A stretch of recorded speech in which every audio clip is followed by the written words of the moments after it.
What is happening, you guys? And welcome to another episode of the Fiends Tailgate.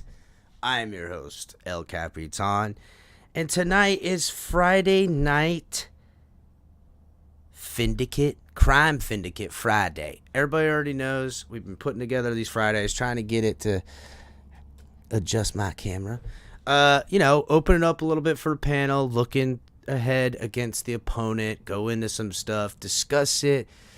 Yachty McYachtenstein.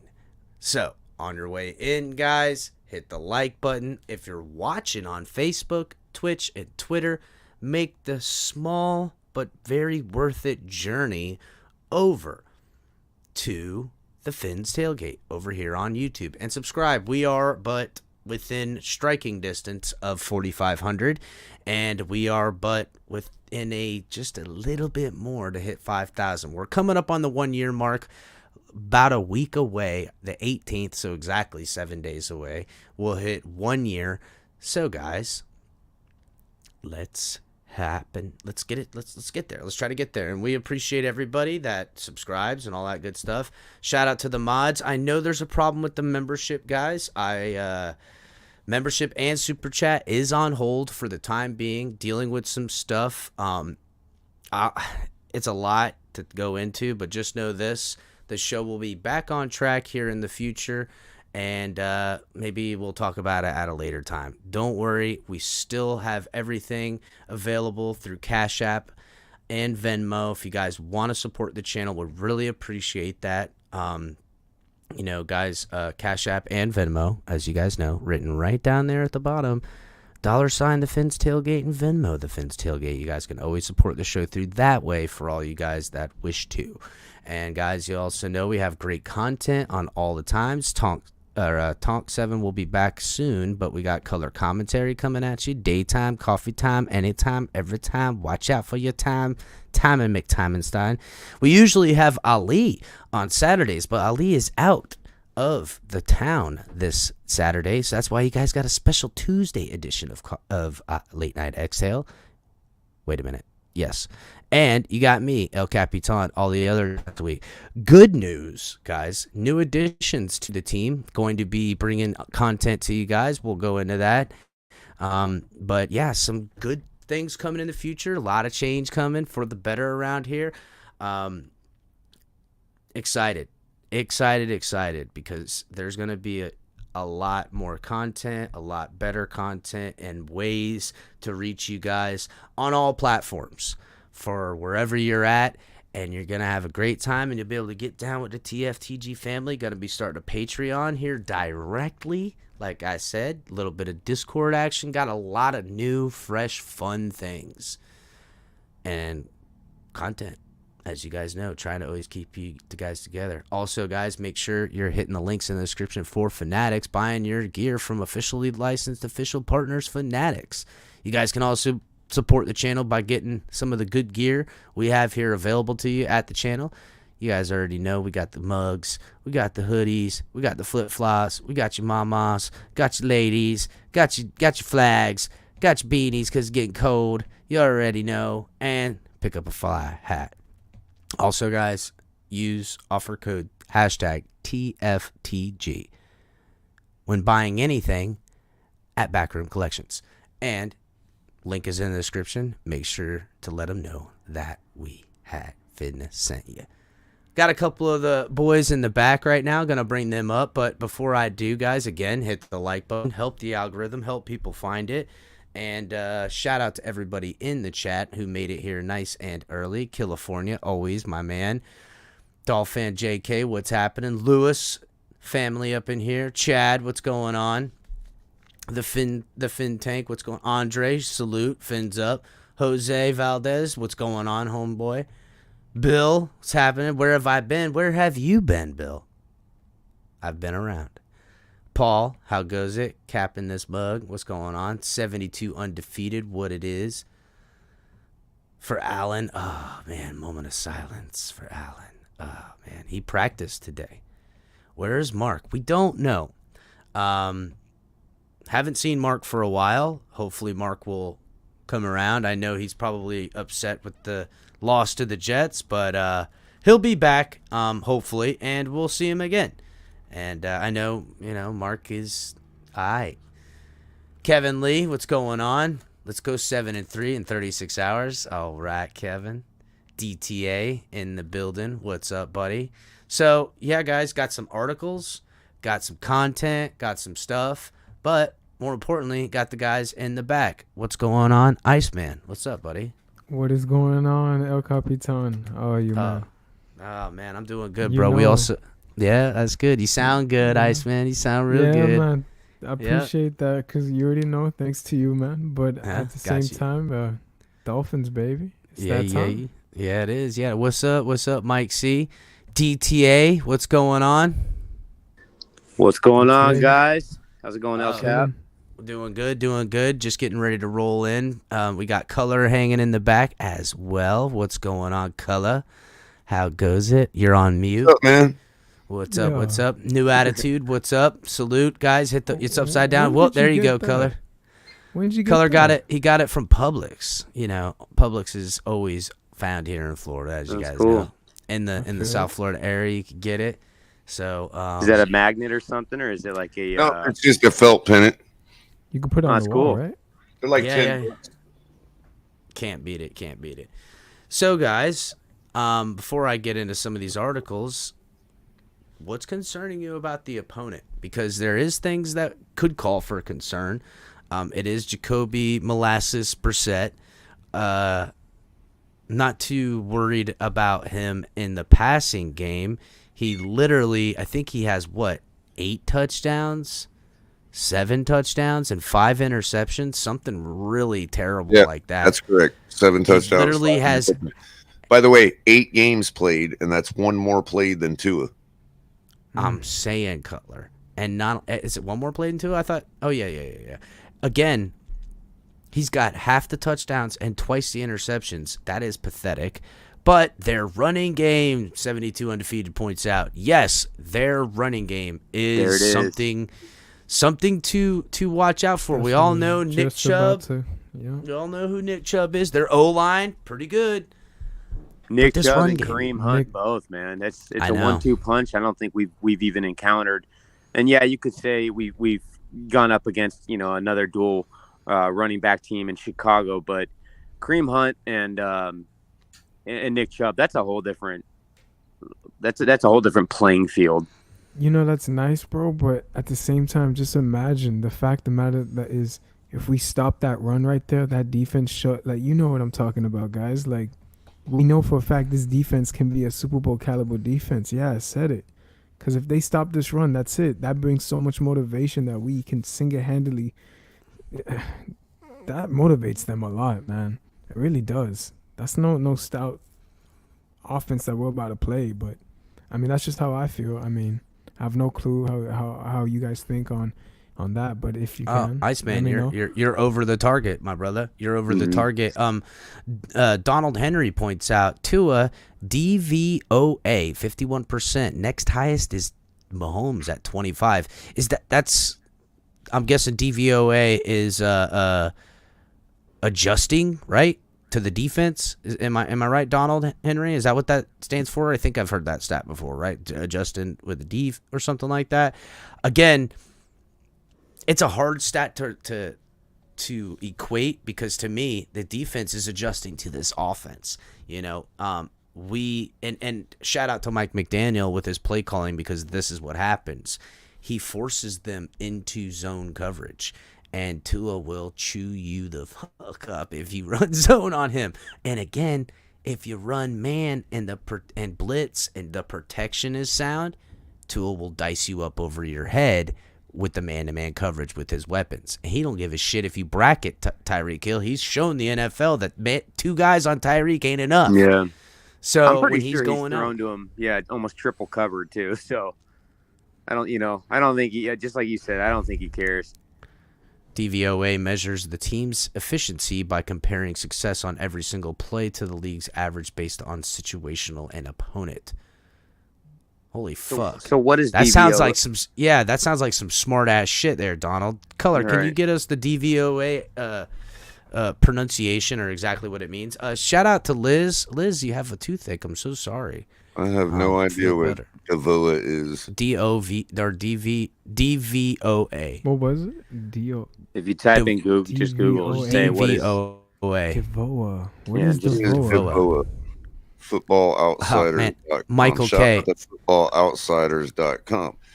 The ultra short version. DVOA measures a team's efficiency by comparing success on every. Oh, you already said that. Then they got the short version. And then they got explained. Let's see. Where can I find it? View overall DVOA. Jesus, he goes another useless stat. Shut up, bro. It's fucking Michael K. So we know the OA means overall. Fucking asshole. Robert, I'm gonna be dropping the link here just momentarily, but let me. The people that track it or put it behind a paywall. Hold on a second. Delaware Valley Orienteering Association. Defensive adjusted value over average. Yeah, that's what I thought. It's the adjustment per opponent. Feature report has an article says DVOA, a near perfect way to predict a team's final record. Ooh, I like that. Let's read that article. Donald out here making some content on the channel right now. Yeah. Let's hear it. Let's hear it. Where I can find it at. That's not. That would be nice. And the nice thing is too is I just want to a lot of bettors use DVO. Okay, so here we go. Ooh, Kevin, like you showed the article says, Kevin, you show me the light. I'm convinced. What does DVOA say about this league year? Let's see if how old this article. No, this was written in 2009. Well, if it's been around since 2009, it's been an active. I'm saying when the guy says this year, he's talking about 2009. I'm trying to. Oh, so he's going to be using 2009 things. Joseph, I thought Dova was Tua's other brother. It looks like it's proprietary to the Football Outsiders, and they put it behind the paywall. Bro. Yeah, ain't Dova Tua's brother? That's his Damn. cousin for sure. That was good. Yeah, bro, it's proprietary to the Football Outsiders, and they have it behind a paywall. Damn, they be trying to make you pay. Dova's so good that you gotta buy that into it. Let's see if ESPN's got something on it. This article was written, and this is 2008. What up, Canes? What's up, Canes? Canes the always man, the bro. U. Alabama I respect, never. man. Canes always. I've always been a Canes fan. I knew not to watch this year, but it's sadder than I had hoped. Yeah, that one is because I still can't help but peek. Listen, I'm worried about Georgia Tech. That's a fucking sad thing. I know Mario will get it worked out. We got to play offensive Clemson coordinator. Too, this offensive coordinator's gotta go, bro. They are not utilizing the talent on that roster right now. But again, that's why I have a hard time watching, college ball because, dude, it hurts me. Like, those are kids trying to live their dream, and you're fucking letting them down, bro. Like, that bothers me to a place I don't even. It makes me uncomfortable. Like, I'll watch the big games that are on against the big opponents, but I'm not gonna watch my Canes kids that are just kids be failed by the program, by the coaching, by everything else because I don't know. I just feel I look at all that talent that's there, and I can't help but feel like the talent is not they're not squeezing the juice out of that orange, so it's hard. It hurts my feelings. But I know that Mario will get it figured out. I just worry about Van Dyke. He's literally he should be a freaking Heisman right now, and he's not. I know. We've taken a major. It's to affinity and beyond. I like it. Let's reclaim this division again. Oh yes, Tryhard points out a perfect thing. Right now, I think it's the Patriots and the Jets that are both on bye weeks this week. And if the Bills lose with a injured Allen and the Dolphins win, we will be sole number one AFC East championosos out in front for the second time this year. So we're going to hold that down, boys. We're going to hold it down. Captain, are we like a half a game behind, right? Well, something like that. We're a game behind the Jets, but we're a half a game. Okay, it wasn't paid for. I was able to just register and see it, so that's cool. Okay, cool. See if we can decipher this freaking list they got here. I don't know what all this crap means. Let's see. Fancy. Hold on, let me scroll over. Damn, Bill, Hurricanes and Miami Heat. Maybe if I click on this table explained, it might help. He ain't wrong about the Heat part, but watch it, boys. Watch it. I'm 305 till I die on everything and anything. I love the Heat too. Fern Fins, go Kings. Oh, I see where it shows estimated wins. It's talking about how many more estimated wins left in it based on the 9 or the what is it? 8 games that are left or 9 for some teams. So you want me to pull it up or you want me to just read what's on it? Just read. Yeah. Unless it's got like numbers and like graphs and charts. I mean, it's got a chart. All right, fucking pull it up. I want to learn.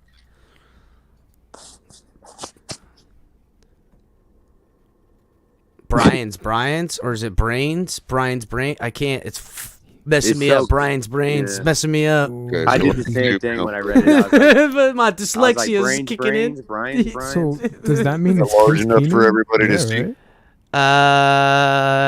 Yeah, kind of. That's what she said. So I can go bigger, but I'll have to scroll more. That's all right. That's all right. Ooh, I could have said it twice there. We got Philadelphia, Buffalo. Let's see what about Buffalo. I mean, Philadelphia, since we don't want them to go undefeated. So their win-loss record is 8-0. Weighted DVOA is 33%. So I don't know what that really means. We'll see them in the Super Bowl. Why not? Dave is 22% of whoever Dave is. And then they got estimated wins 7.1. So they expect in their last 9 games to get 7 wins. They expect 2 losses for the Philadelphia Eagles. All right. So where's you got Buffalo? Then you got Buffalo. Total DVOA 30%, weighted 27%. Dave 22%. Boy, Dave's popular, huh? And, Dave's a cool guy. Estimated wins out of their last 9 is going to be 7, so they're expecting 2 more losses from them too. Ooh, they finna get one of them here directly. 13-4.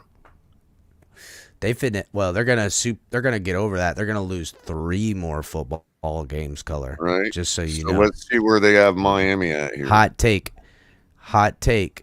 You passed it. Bills lose 3 more football games. I love it. Okay, and so total DVOA for Miami 6%, win-loss record 6-3. Bills fans 5% weighted, 3% for Dave. Oh, Dave don't like us very much. And estimated wins 5. So they're saying 5 more wins out of our last 8. So they're expecting 3 more losses from us. Would that put us at 11-6 or what? Isn't that what I predicted? I've stuck to my prediction. I want to predict more wins because of how good we're doing. But I already predicted, 11-6. I think there's a real possibility we can get 12. Absolutely. But I don't want to make it unclear. 11-6 is a playoff seed, and it's a 2 more games than we got last year. And if we drop a game, I don't want everyone's head to catch on fire. You know what I'm saying? We're getting ready to start against some really good opponents coming up here in the next couple weeks. But I don't think this finna be one. 561. What's up, Jeremy? You know what it is. The 561, born and raised. So basically that 6% is actually good for us because the percentage, the DVOA is there. It's a big formula they run on that factors in their preseason projections and all that. But ultimately, it spits out a percentage of the confidence in what they're saying about 5 more wins. You see what I'm saying?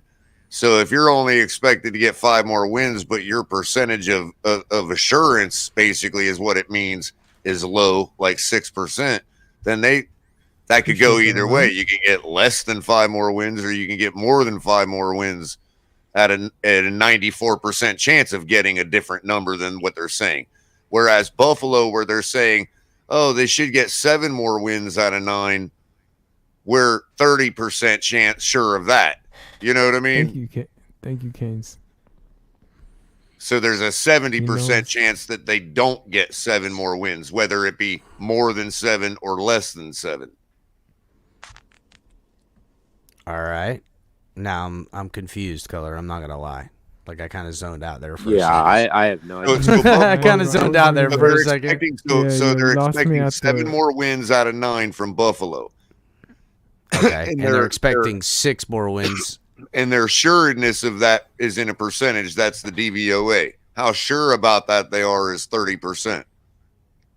Oh, all right. Right. Okay. So now they project us to win 5 more wins out of 8.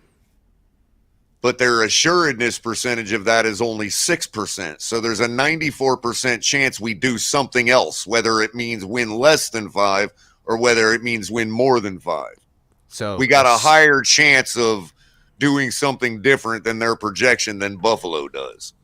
So looking at 6, and it's a higher, I would lean more towards them being less sure about those 5 more wins to the latter, in the fact that we would win more, not less. Right. That's why I think, that's why it's kind of, depending on your team and your situation, that might be good for you, that kind of number. Yeah, and it could be bad. What about the Browns right now? You could also still look at it like in Buffalo's case, there's a 70% chance they don't do what they expect, which is 7 more wins. Is that more likely to be more wins or less wins? Well, look at their situation with their quarterback. Yeah, you know what I mean? So the situation would gear you to figure if they mean the 70% happened, then you would think more with them. It'd be a more negative thing. Essentially, you can't just look at this stat as a dry statistic and get the data. You still have to interpret a subjective analysis of it. It's what I mean. Sure, and that comes with a neat thing to look at. Yeah, I like that.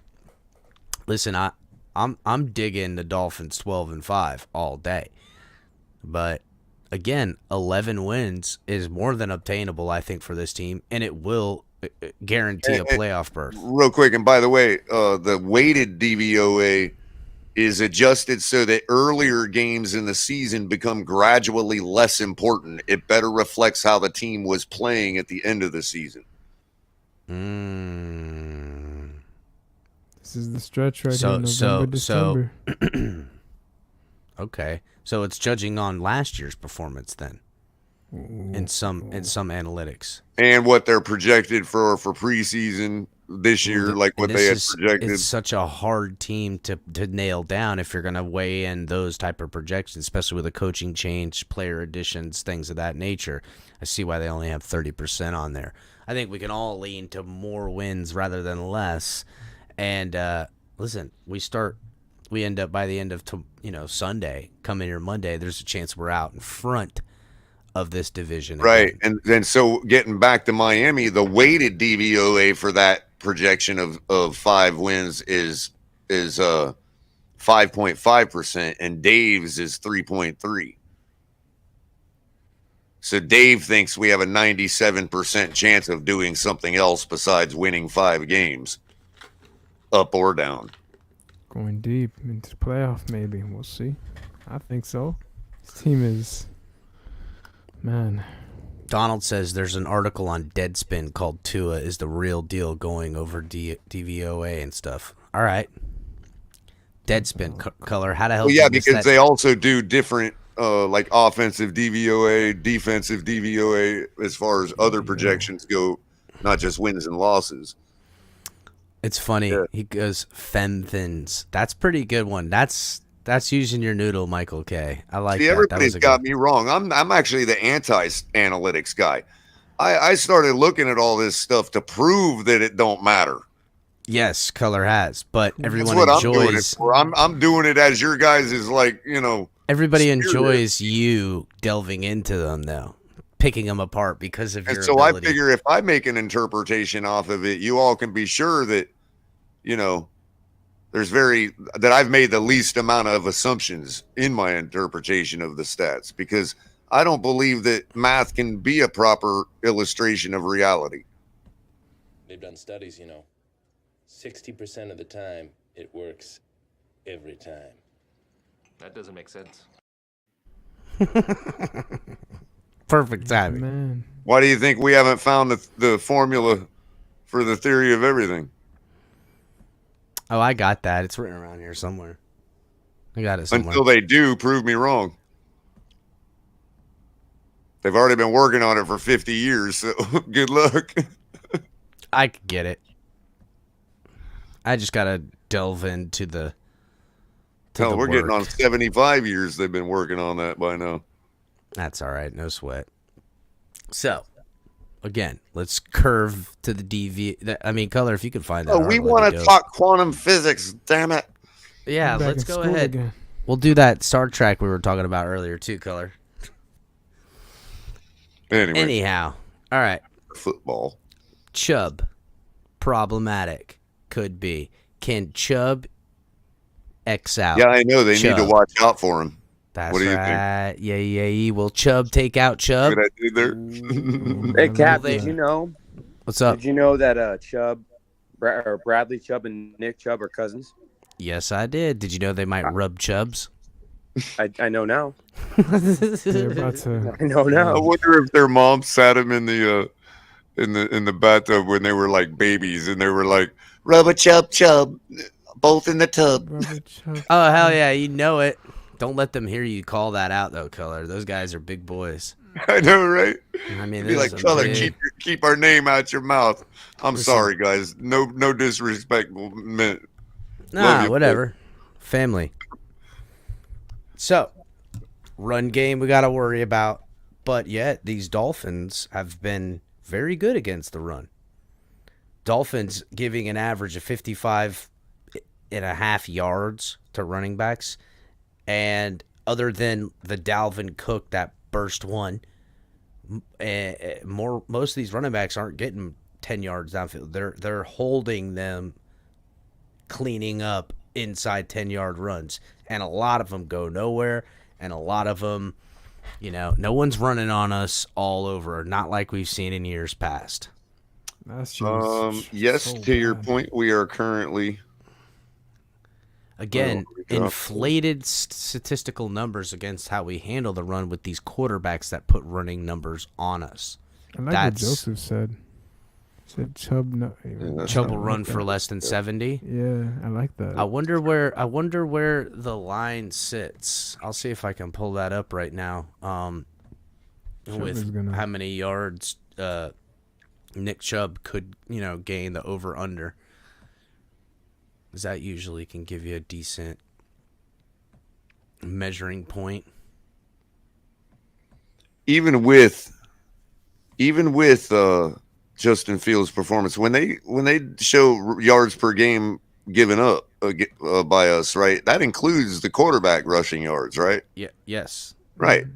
And even with what Fields did to us, we're at 117.4. The knock over off under the quarterback's performance, pepper in a little bit more because of Kareem Hunt, and that's about where we should be at. Salt and pepper. The nice. The over-under set for Nick Chubb on BetUS is 78.5 yards. So it ain't much for Nick Chubb. It's not. And the veteran presence on the team should help the young guys not get too cocky and stay locked on the offense. And I agree with that, especially with all the veteran we have on the D-line, keeping those things in check. Now, when it comes to veterans, just so we recall, it is Veterans Day. Shout out to all the veterans active in the military, active everything like that. Let's not forget we appreciate freedom. Is as you guys know, it ain't always free, and someone's sacrificing it, and thank God that they are. So appreciate you guys. Shout out for your day. You should get more. Oh look, Ghost of Judah comes swinging through. Hope the Browns kill y'all on Sunday. That's all. All right, Ghost of Judah. This clown, dude. This fucking clown. Yeah. I know, bro. I'm glad he came cruising through, but appreciate the donations that you made the other day. Yep, thanks, bro. Allen missed 4 games in 2018 because of the same. You know what's crazy too about Brian's brains are brains Brian's. He, when in that Dolphins game, I remember him getting hit in that game and grabbing his forearm shortly before he darted that ball in the ground like that. You know what I'm saying? I wonder if this has been something that has been bothering him. No one's mentioned it at all because it came, it went, and no one even saw him in any way, shape, and form, have any decline in his passing. Again, still with him being, hurt, he, in that game, he still put up, he still zipped that football around. But that still doesn't mean that he hasn't been dealing with it from before. And this is an old injury. You're right. This, to his point. Go ahead, DJ. To his point, I pointed that out yesterday. I was going to say the same thing. Let's just say he has the same injury and it's nearly identical. That at least gives you a baseline. Well, maybe he'll miss 4 games this time. Now, I don't think that'll be the case, but they could ill afford in this division with the Dolphins and Jets keeping pace, let's call it for what it is, to have their quarterback miss time. Oddly enough, and this is going to be surprising, it'll prove that that he does say miss 3 weeks and it costs them the division to either the Dolphins or the Jets, and they end up behind both teams as a wild card. It'll prove, apples to apples, if you want to call it, that the Dolphins and company presently can endure their quarterback without 3 games while the Bills cannot. Only proving the point Color and I made early in the offseason and preseason, saying that team is so top-heavy in their dependency on the quarterback. Now, granted, every team is, ours included. We didn't win without him. You know what I'm saying? Yeah. But we ain't losing with him either. You know what I'm saying? So, he's lost 2 games now to in-division opponents while he's on the field.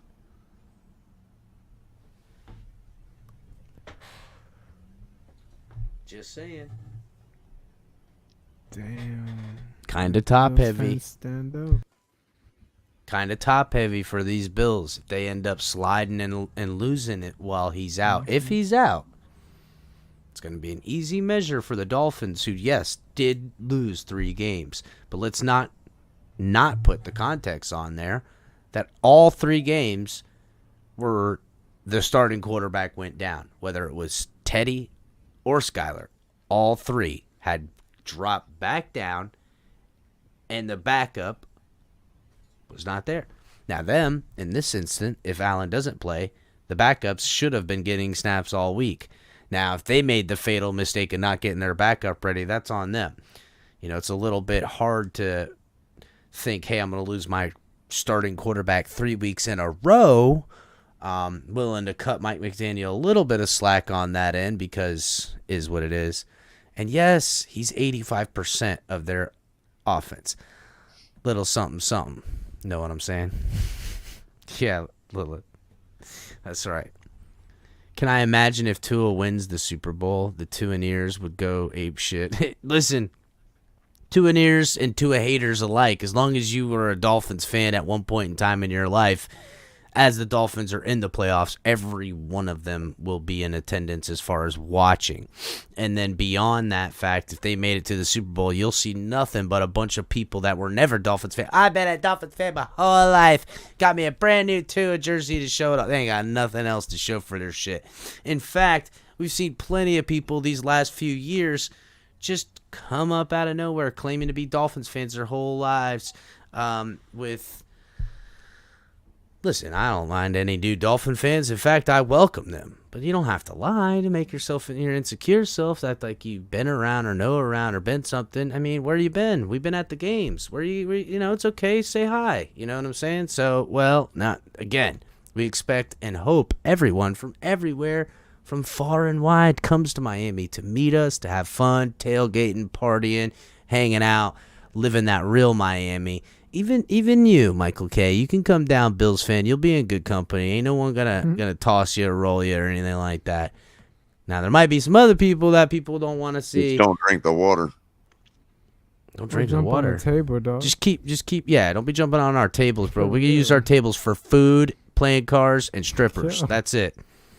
Okay, that's it. Yeah, man. And breaking up some weed. Damn. Scott not Jackson sharing? says he'll Damn. sacrifice a full nut Shit, to get a Super Bowl with Tua at QB1. Yes, Carla, we discussed that in the beginning. Everything's on hold for a little bit. Is it illegal to become a member? Yes, it'll be legal soon enough, Carla. Don't worry. don't sweat it. You're all good. What up, D1? What's going on, brother? Good to see you in here. We're just talking about the greatness path that we're on our way to find. We're giving the Browns some respect, but let's call it for what it is. The Brownies are sliding through. Listen, it's the Browns at the Super Bowl. Everybody already knows. The name of it on here. Will the Finns flush the Browns? That's what I put in the title. I think we all understand what we're talking about there. I like what you do. Oh, I like fashion. Fern Finn's domino table. Word. That ain't no lie. Yes, these Browns, I don't want to say they don't stand a chance. But they do kind of stink, man. They smell like shit, bro. They stink like shit. Let's be real. Their organization does and has. And, Bobby, memberships, Super Chat, everything's on hold, dealing with some stuff through YouTube. Everything but non-YouTube avenues. Cash App's still good to go. Venmo. Yep, everything. Cash App, Venmo, still active. Channel still active, as you guys see. Working something out through the Google AdSense team. We're in correlation with YouTube at the time being. And they take out less anyway. Huh? Oh, yeah. They do take out less. But that's all right. We're going to get everything squared away. We're working in concert with YouTube right now. Going to be some changes made around here. No worries. Anyhow, Brownie, the elf. Listen, so the Browns suck. Their quarterback is terrible. We know that he is. But I do want to point something out that Brissett has played good in Miami, not as a Dolphin, but on the teams in which he's represented, Patriots, Colts. He comes here, he wants to show out. He's got friends and family that live in this area. Of course, he couldn't seize the opportunity as a freaking starter for the Dolphins. Yeah. But, and then again, too, it is what it is, whatever. It's for the better. We're grateful. Let's be real. But guys, this should be a bloodbath. This should be an absolute blood. This defense should hold gap sound, force. I would say don't let Brissett get out of the pocket, but who gives a shit? Where's he gonna go? Where's he gonna go if he gets out of the pocket? One of these linebackers is gonna smack him right in the mouth if he starts stepping out of the pocket. 15 points per game at home. 13 if you credit the defense with a touchdown against the Patriots. And Tua is scoring 27.5, I believe, points per game when he's playing the game. And they give up,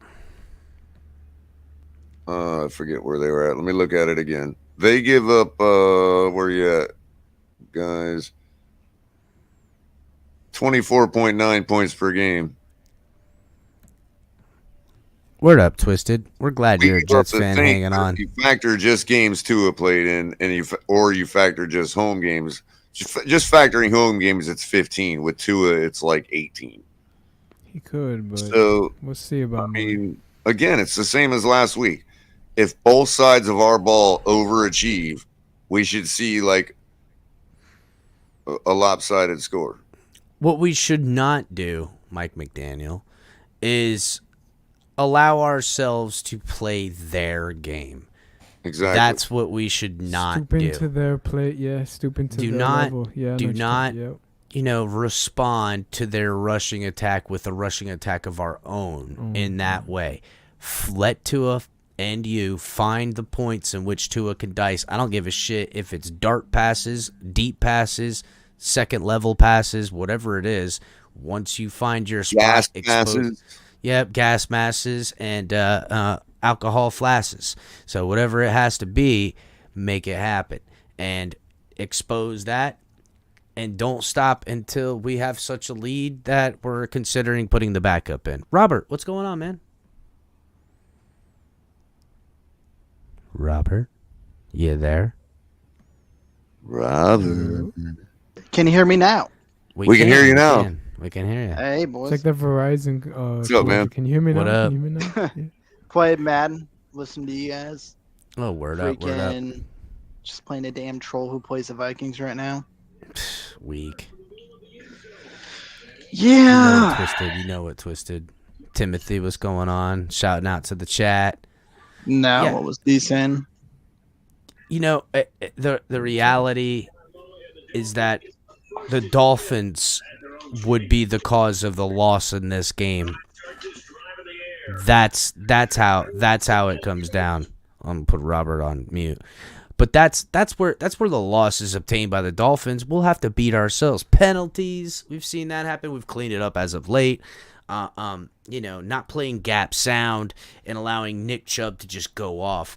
There's, to me, and Amari Cooper's good, and let's face it, we all know, Dingling Brissett can throw a football if you allow him to sit back there and just air one out. Amari Cooper's a good enough wide receiver to catch the inaccurate footballs downfield. But it doesn't scare us. We know how explosive this offense is and can be. So it's not like we can't respond. But their game is they're going to want to run the clock down. But they've been scoring points. I want to say they've scored, their average on the year is like over 25 points a game.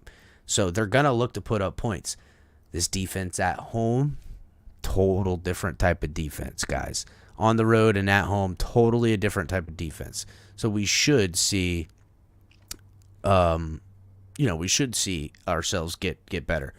All right, Iceman, you sliding out. We'll see you later, bud. Yeah, man. All right, guys. All right, man. Take it easy, buddy. We'll talk later. All right, man. Guys, peace. What are you playing, Robert? Are you on a Xbox or a PS? Xbox. Oh, word. I'll get. Go ahead, sorry. There we go. Strip sack score, just like we did. Did Iceman have to slide out? Yeah, Iceman had to dip. Okay. So yeah, we are in. Listen, guys, this team has got to be feeling itself. They got to want to slide into the bye week with a dub at home. Not gonna want to be hanging around, thinking to myself, damn, could have won at home, should have won at home. So I can't. Not that. Listen, everything's possible. Everything's possible.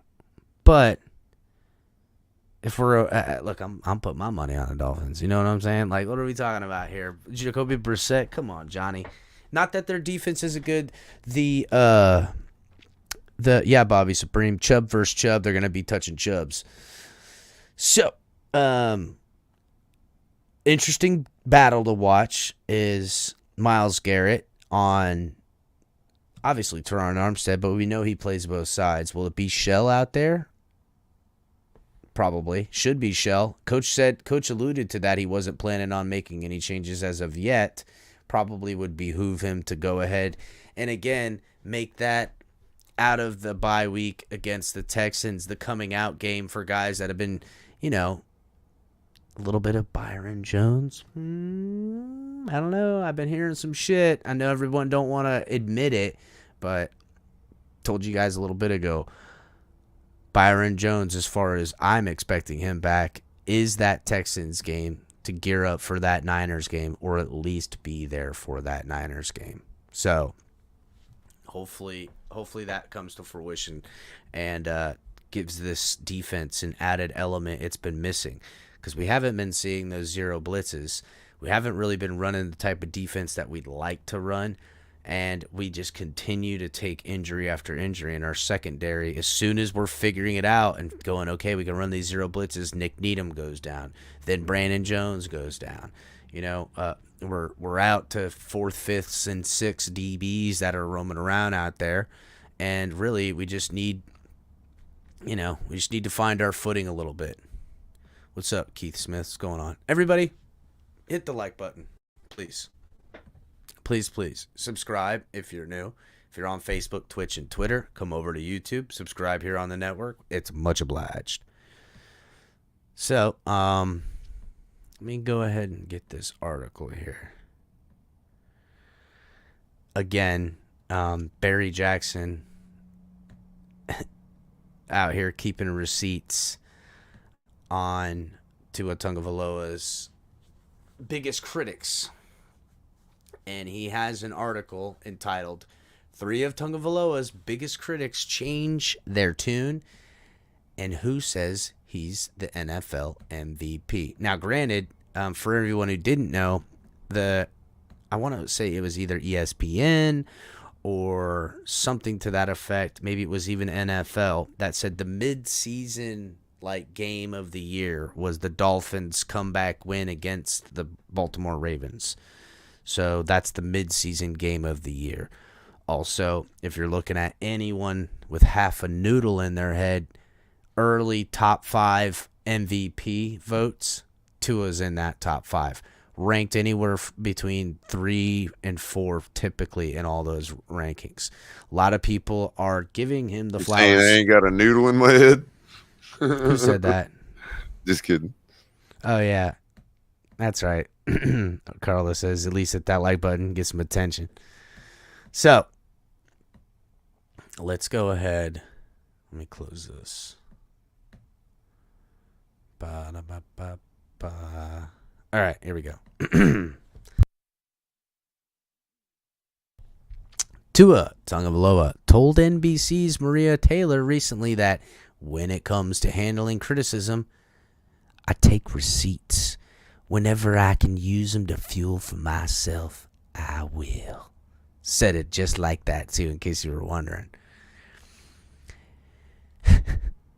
Any complete list of receipts presumably includes NBC's Chris Sims and NFL's Keyshawn Johnson, both douchebags of the year. Both have made it to the top of Cuck Mountain. Shout out to Captain of Art out there on Twitter, straight cucking fools. He's he can get fucking vicious at times, bro, but he's all right by me. Among the most predominant Tagovailoa skeptics with national platforms. In the spring, Chris Sims ranked Tua the 29th amongst all NFL quarterbacks behind Marcus Mariota, Mitchell Trubisky, who's not even fucking playing, Jameis Winston, who again is not playing, Zach Wilson, who's a fucking loser, and Carson Wentz, who's also not playing, Baker Mayfield, who's still not playing as well. Damn, I mean, fucking most of these quarterbacks ain't even fucking playing football. Marcus Mariota, on the other hand, looked like a doofus the other night on Thursday Night Football, throwing off his ass. So, literally. And the only one up here that will be playing quarterback next year is maybe Marcus Mariota and probably Zach Wilson. And to me, if you put Zach over Tua, you're just being a troll in it. I mean, come on, bro. We could be harsh on Tua without being a fucking idiot, even back in the offseason, and saying that Carson Wentz, Jameis Winston, I mean, all of these, all of them, they're just terrible. And several others whose 2022 work doesn't remotely measure up to the Dolphins quarterback's performance. For Dolphins fans, Sims' absurdly low Tagovailoa ranking would be quintessential tweet from Old Takes Exposed, an account with 611,000 followers that playfully mocks opinions or facts that seem comically misguided months later. Sims, who appeared in 23 games and started 16 for Tampa Bay and Denver, famously said last December that Saints jack of all trades Taysom Hill is every bit as accurate as Tua. Quote, now, is every bit as accurate as Tua, and the whole world can throw the ball 5 yards down the middle. You don't need to draft a quarterback at 5. Jeez, I remember when he said this shit. Do you guys remember when he said this? You don't need to draft a quarterback at number 5 in the draft to throw the ball 5 or 6 yards in the middle of the field, or like NFL defensive back Logan Ryan said, run it to the left and throw the ball 1 yard in the flat. So idiots on Twitter, shut up. End quote from Chris Sims. Basically saying you're all idiots because you don't know football, because any idiot can throw the ball 5 to 6 yards down the field. Listen, I get it. Buddy continues to get attention for his stupidity, but I think we all just look and think, wow, like Chris Sims of all people to be critical. Like, okay, I guess he's even a step above the rest of us because he's an NFL player. But like, does anyone look at Chris Sims and not think that, hey, your NFL career is literally off the coattails of who your father is? Like, at least Archie Manning produced some kids that were fucking good at football. Like, what are we talking here, bro? Like, I mean, Peyton and Eli superseded their father. This freaking jerk-off rode it on his coattails, and now he's freaking Mike Florio's little bitch boy, and he just runs that freaking... I'll keep my language clean, because I was going to say something else. That's, if we were backstage, I'd probably... But I'm just saying, Buddy is a straight douchebag, and he knows it, and I get it, and it's funny to listen to him. And Florio, a big douchebag in his own right, will have him next to him. So when Florio's saying something that an asshole would, Chris Sims can say something, he'd be like, well, at least he makes Florio look good. He's not at least he ain't that bad. You know what I'm saying? I get it. There's like this offsetting fucking ordeal, this tandem, if you will. Ugh. All right, hold up. Scrolled back up there for a second. Johnson, meanwhile, ridiculed colleague Dan Orlowski for his high praise of Tagovailoa in September. Fast forward to 2 months later, and both Sims and Johnson have changed their tune. So has ESPN's Mike Tannenbaum. Bro, I can't... Mike Tannenbaum, okay, Johnson, I get it. He's jet, die, asshole, whatever. Sims, you can tell when Sims hates Tua, it is complete green envy out of him. He's like, why not me? I could have been Tua. What was a Tua? I could throw the ball 5 yards. I know defenses. Like, that's what I get. And I get it. You're like, he's been what he's always been. Spoiled little bitch that gets his way because his daddy's somebody. And he continues to. But Mike Tannenbaum, like, why on earth would you even open your fucking trap, bro? Let's be real. Mike Tannenbaum, the guy has literally failed he's been given the keys to the kingdom like several occasions, and he continues to be a dumbass. And then his piss poor, when we always see Mike Tannenbaum, they stroll him out there like, hey Mike, what do you think? And his freaking knowledge of when they're talking about draft or project, the guy don't know a fuck all about football, and he looks all like deer in the headlights when he's talking about it too.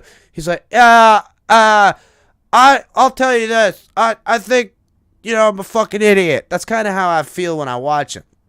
But he who predicted in August that Tagovailoa might be benched by, I know, bro. I can't stand Tannenbaum. Like, out of all of them, he actually makes me mad.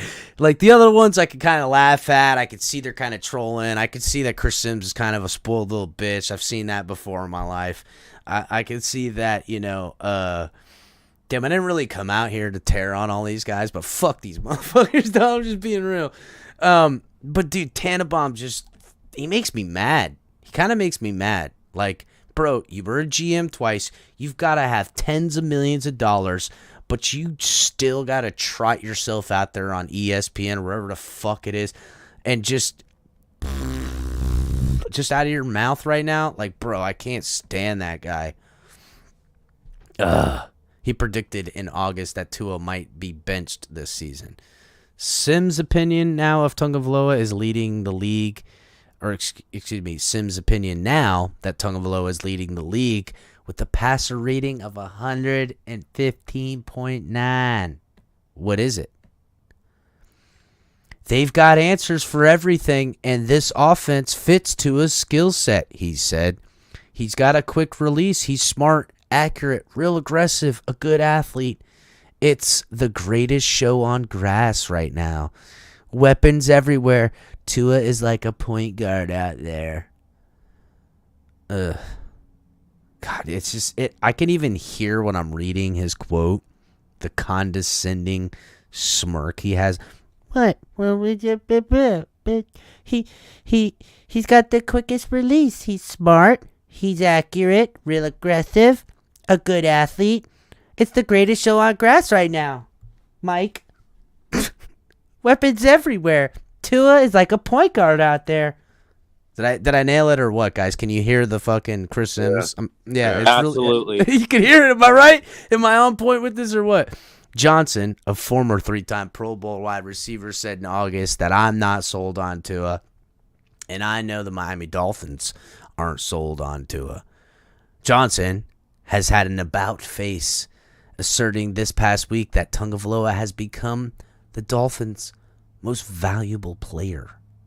Tagovailoa has come a long way, Johnson said. Very accurate. Without him in the lineup, Tyreek Hill is a difference maker wide receiver. Tua is more important to what they're doing than Hill or Waddle. Whoa. They looked right. They looked like home run hitters. As soon as he came back, he gets the ball out fast. 2 years ago, he was holding that thing, patting that thing, putting it to sleep. It's a totally different guy now. What, he's talking about holding and patting the football. Well, if guys aren't open, you're trying to buy time. I don't know. Does this mean he's going to sustain it in cold weather? I don't know. But right now, it looks pretty damn good. I'm all in. I like him. See, that's at least a kind of take from Keyshawn Johnson. But I think we all know the absolute shift in which he's made. Still, I don't know. Keyshawn irritates me because it seems very. It's just I can't see him without that Jets jersey on, like when he's talking, and he hangs out with that guy Greeny, who's an obvious Jets fan too. So he's like, you know what I'm saying? Like the whole thing. There's a bias there. So don't talk Dolphins football, bro. If you're not gonna stay kind of objective. Or just wear the Jets jersey and then give me your takes and stop fucking about. You know what I'm saying? During the summer, former Dolphins executive Tannenbaum called Tagovailoa the third best quarterback in the division behind Allen and Mac Jones and said, I don't think he'll ever prove worthy of being a top 5 pick. He has athletic deficiencies. But Tannenbaum said this week on the Max Kellerman ESPN show that if he had to pick between Tagovailoa and Philadelphia's Jalen Hurts, I'm going with Tua for 2 reasons. I love how he gets the ball down the field, really has improved his downfield accuracy, and number 2, I gotta go with what Nick Saban said. Again, this guy's a fucking follower. Even in his takes, he's a follower. He has no free thought in his own head. I continue. He said both Tua and Jalen Hurts. He might be the greatest coach in NFL's history in the game, and he picked Tua. Both good, young quarterbacks. Both have improved. Tannenbaum politely declined to discuss Tagovailoa off air. Off air? Who was asking? So I guess Barry Jackson's got his phone number or something. Probably does. I mean, he was around these parts for frickin' forever. Way too long. God, I hate that guy. Ugh.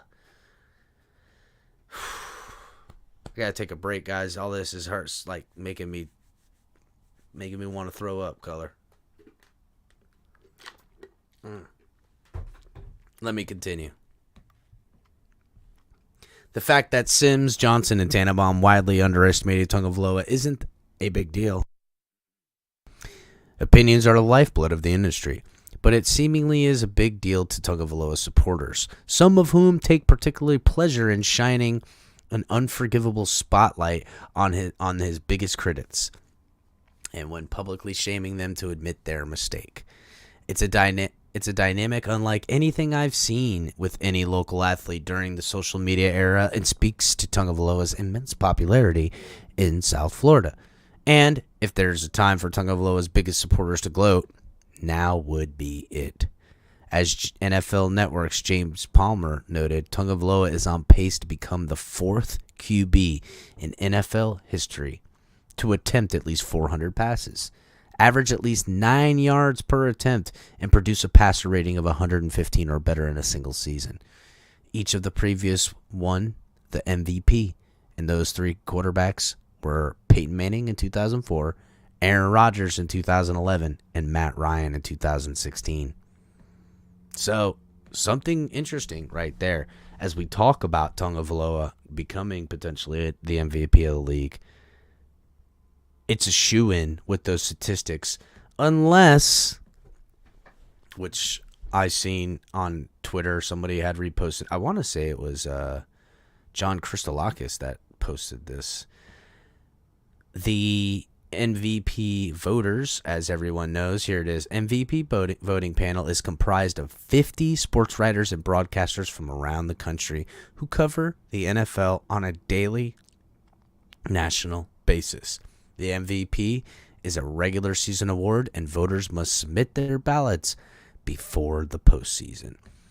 So to me, Tua ends up with a 115 or better passer rating and on 400 plus attempts. It should be a shoo-in, but don't be surprised when he doesn't get it, Dolphins fans, because there's a lot of people out there that are mad that he has proven them wrong, and it will get political if he does meet those feats, and they'll find ways to justify the devalue of what he's done this year. It's kind of hard not to give the kid his flowers as of late. Again, he still has more yet to prove. It's not like he couldn't fall flat on his face either. Do we foresee it? I don't at this point. It's been a little bit too consistent, which is the main thing. You know what I'm saying? So I can't really look at it like that. Some other Tagovailoa and Dolphins feedback this week. NBC's Tony Dungy called Tagovailoa the mid-season MVP. They are 6-0 when he's in an entire game, and 3-0 when he doesn't. I think that demonstrates some value. They're doing what suits his makeup and what he does well. It's awesome to see. They've got a lot of weapons. He's been playing great football, making good throws, putting the ball where it needs to be. Tua is playing some of the best quarterback in the NFL. Incredible. NBC's Jason Garrett said, as I'm watching them, I feel like it's the old Rams team, so fast that they make so many plays, and Tua is dynamic. The Jason Garrett NBC comment, that is kind of what it feels like. It's that greatest show on turf type of feel. NBC's Louis Riddick said that he would pick Tagovailoa over Hurts. Tua could always throw the deep ball, just pull out his film from Alabama. He got a bad rap, people saying he had a popcorn arm. He can't throw it downfield. He's making people look real bad right now. Real bad. This kid could always play. NFL's Rex Ryan said Miami is absolutely a legitimate Super Bowl contender, this team, because nobody can stop this team. Their weapons with Tyreek and Waddle. Now you've got a guy who can pound the ball inside with Jeff Wilson, that kind of underneath radar trade. Now you can have 2 pass rushers who can get to it with Jalen Phillips and Bradley Chubb. ESPN's Ryan Clark said that the Dolphins can win in cold weather sites in January, because the one thing that Waddle, Wilson, Raheem Mostert, Tyreek Hill can do is yards after catch. This isn't a team that you have to continuously push the ball downfield, which in those cold weather games, all he has to do is air it out one single time and it hit home for them to just change how they play. And it's everyone's moving too slow, having to play downfield on these types of guys. You can get it in their hands. We are seeing the creativity of Mike McDaniel pre-snap and post-snap come into fruition. This is a team that can score against anyone. It is going to be whether this defense can get pressure without bringing an extra man. Dan Orlowski said he's got the best eyes in the NFL right now, the way he moves defenses. So that's the end of that article. Not bad. Not bad at all. Damn, Carlo predicting this game to be a blowout. What do you guys think? They're keeping the receipts out there.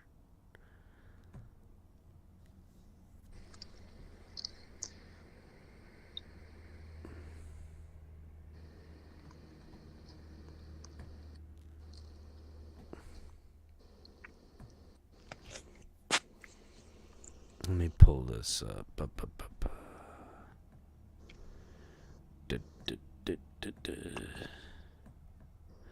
Trying to get this other article. We'll go over the injury report in the meantime. Hunter Long's out due to concussion protocol and illness. 4 players were listed as questionable. Obviously, Teron Armstead, backup quarterback Teddy Bridgewater, is listed as questionable with a knee. Tanner Connor still with a knee. And Austin Jackson still on that ankle/calf. I think we'd all be surprised if Armstead didn't play. The Browns have ruled out linebacker Jeremy Owusu-Koramoah, and they've also ruled out David Njoku, who, sadly enough, David Njoku said he was going to play, wanted to play in his hometown, but, is what it is. So we won't see Jeremy Owusu-Koramoah, which I think I'm saying that right? And we won't see David Njoku. So, not that they're terrible players, but I know they use David Njoku in the pass blocking game often, as you guys know. So, but is what it is. Not gonna cry that they're, not able to get in full health over there. It's not like we haven't had our own problems to deal with around these parts. I'm not gonna worry that they're missing some of their players right now. Yeah. So Njoku's out then, and then Denzel Ward is playing, right? It looks like it's such because that's not written in here. No Denzel Ward. Okay. On the protocol. Let me take another gander to make certain.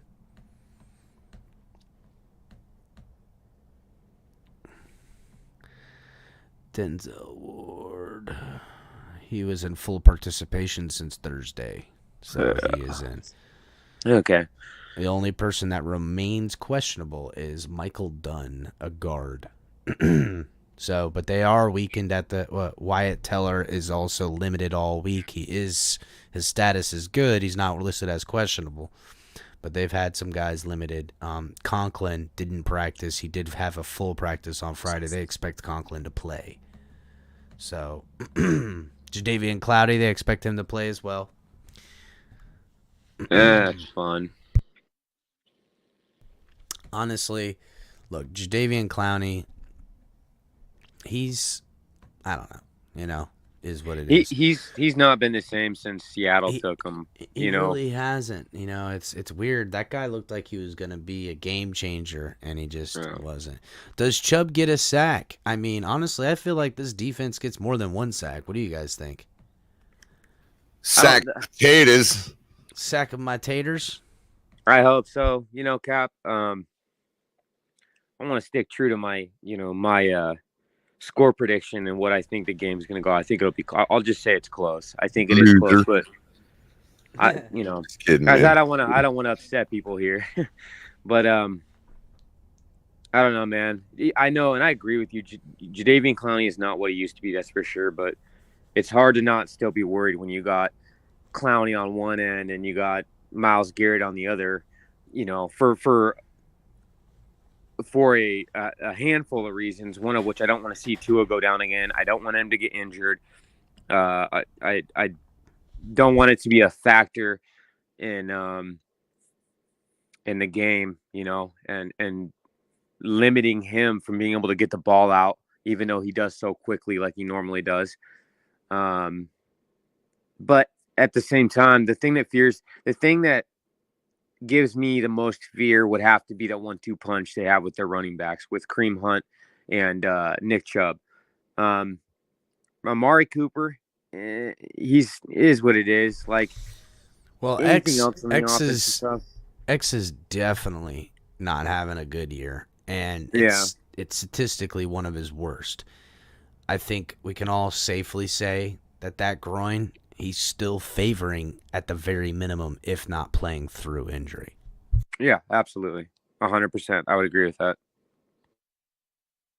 What's your score prediction? You want me?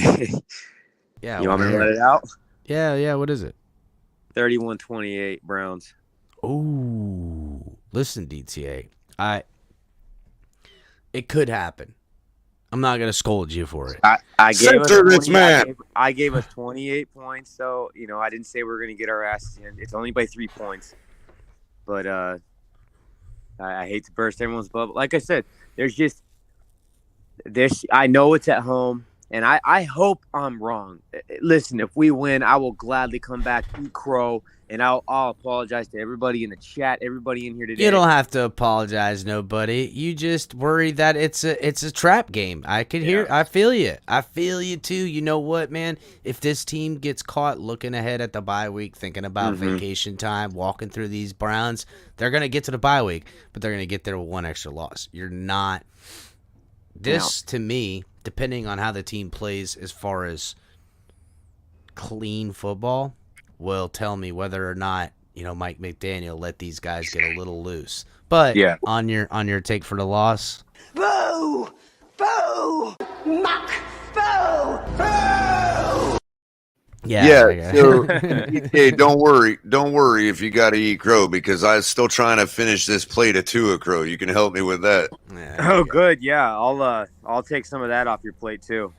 Ooh, Tryhard says that Sanders going to come in with the 29-yard field goal kick for the win. Nice. I like that. Sanders misses it. He misses the 20. Oh, shit. Misses. Damn it. Look at that. My freaking dyslexia done fixed it. No. You see, that's right there. That's just your inner conscience. You want Miami to win so bad. It can't be any other way. But, I love the Miami Dolphins, man. It's just, and that's what I mean by trap game. Because, listen, I know they have only 3 wins, and I'm sure you probably feel the same. Like, the Browns are no scrub, and that's what worries me.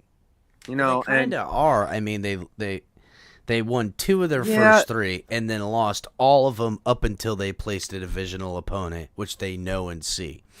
I can't, look. I think a lot of us in some ways are over. Like, if we look and the score's 35-13, we'd be like, "Oh yeah, that's right. It's the fucking Browns." You know what I'm saying? Yeah. It's the same. It's the same said thing. It better myself. They're coming off a bye. They're getting healthy. Just as likely as the Dolphins are to look forward to their bye a week too early and get in the trap game, is just as likely as they come off their bye a little lackadaisical. You know what I'm saying? True. That's true. And again, DTA, it's not that I don't recognize the concerns. It's that I just simply think that we're less like, for instance, our defense is less likely to regress than it is to get back to form. And back to form, that's where I look at it like, okay, well, at home, we've given up 15 points a game against some pretty stout opponents, you know what I mean? So and that yeah, but again, and this, like I said, it's a known thing. Like when we played playing the Patriots and how we had that discussion the other days, they were not the same defense that they played us in week 1 how they're playing now. And I don't think that, like, I'm not so much worried about, like, the Browns defense doesn't scare me. I'm telling you, like, what does worry me is the running game. Our defense has got to be able to stop that. I don't think we've faced a team, especially with a team that runs a lot, in the likes of the Browns. The receiving game, it's whatever. It's not too worried about it. But I do think that Jacoby Brisket can he could definitely score. You know, I don't think he's going to be out tossing dimes and hitting the end zone like other people, but I just honestly think you're skewed by the last 2 games on the defense. I really do. Yeah, and not to mention too, I think we're all getting recent memory, but like they beat the Bengals. Bengals beat us. That's their divisional opponent. It's no different than the Jets just beating the Bills. You know what I'm saying? In that kind of aspect. Again, or the Jets beating us. Yes. And we all know that the 40 burger they put on us is not the real story of the game. I know really that. I know. And really and trust me, I'm not at all skewed by the last 2 days of the performance of the defense. Listen, the defense wasn't playing good before then either. You know what? Let me regress. The defense was playing good. They just weren't playing great before that. So let me say that, because I'm not going to sit here and trash our team and say that our defense has been playing dog shit. That's not right. You know, I'll give them credit for what they've been doing. Let's take the home thing away. Let's include some of the games from the last couple of weeks. In games Tua has played, we're like it before going into Chicago, we were at like 18 points a game or something, 16 points a game when Tua plays the whole game. Yeah. Well, we're delving into it, Roger. We're delving into it. I think one of two things is going to happen, and this is how I think it's going to go. Either we're going to be close, like I said, 31-28, something to that effect, and we're going to need our defense to make a couple stops, or the other option is Tua's going to have to go out there with the offense, and he's going to have to just outscore him and win that way.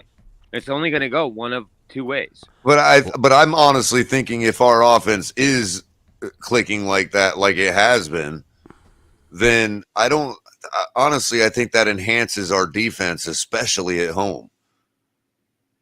Given that, you're talking about a second game now, but a game where Bradley Chubb's had a chance to really get in the full swing of practice and get acclimated to Florida, as opposed to, man, I'm on a flight from Denver to go to Miami, move myself, and then on up to Chicago.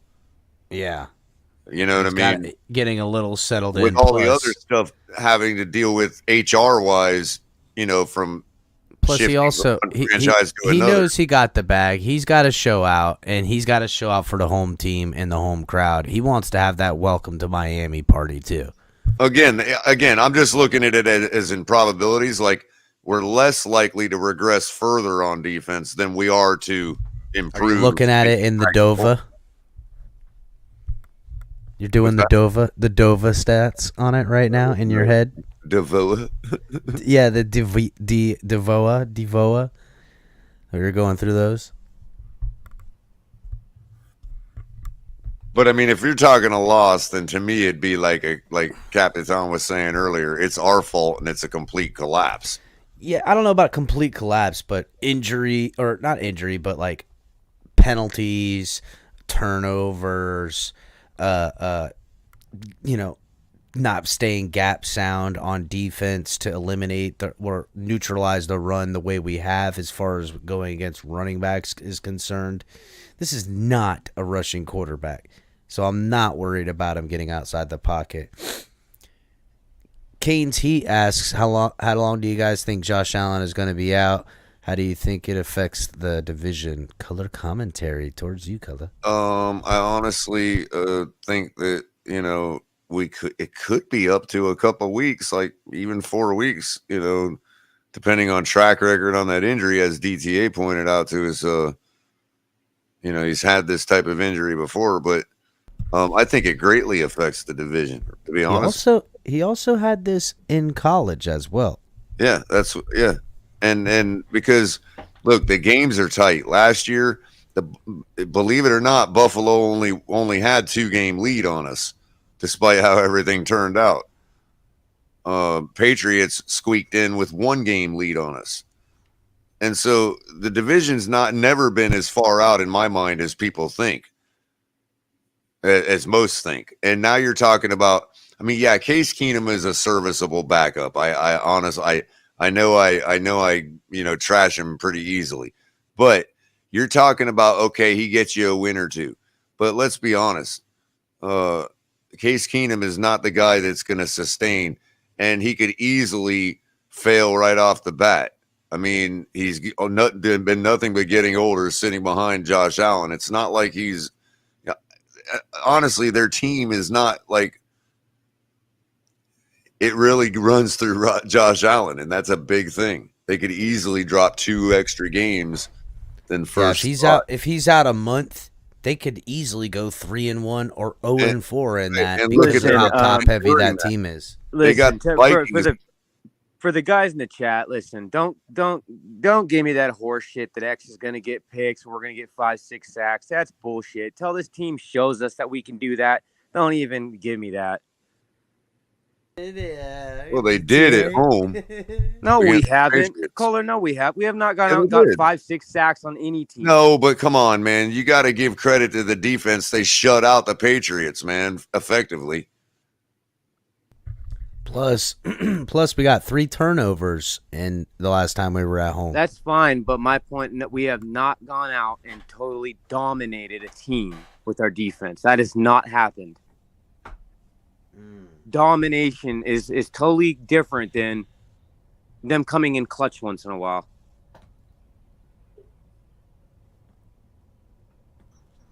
Well, I can't say I disagree, but what's happening, Paul? I want us.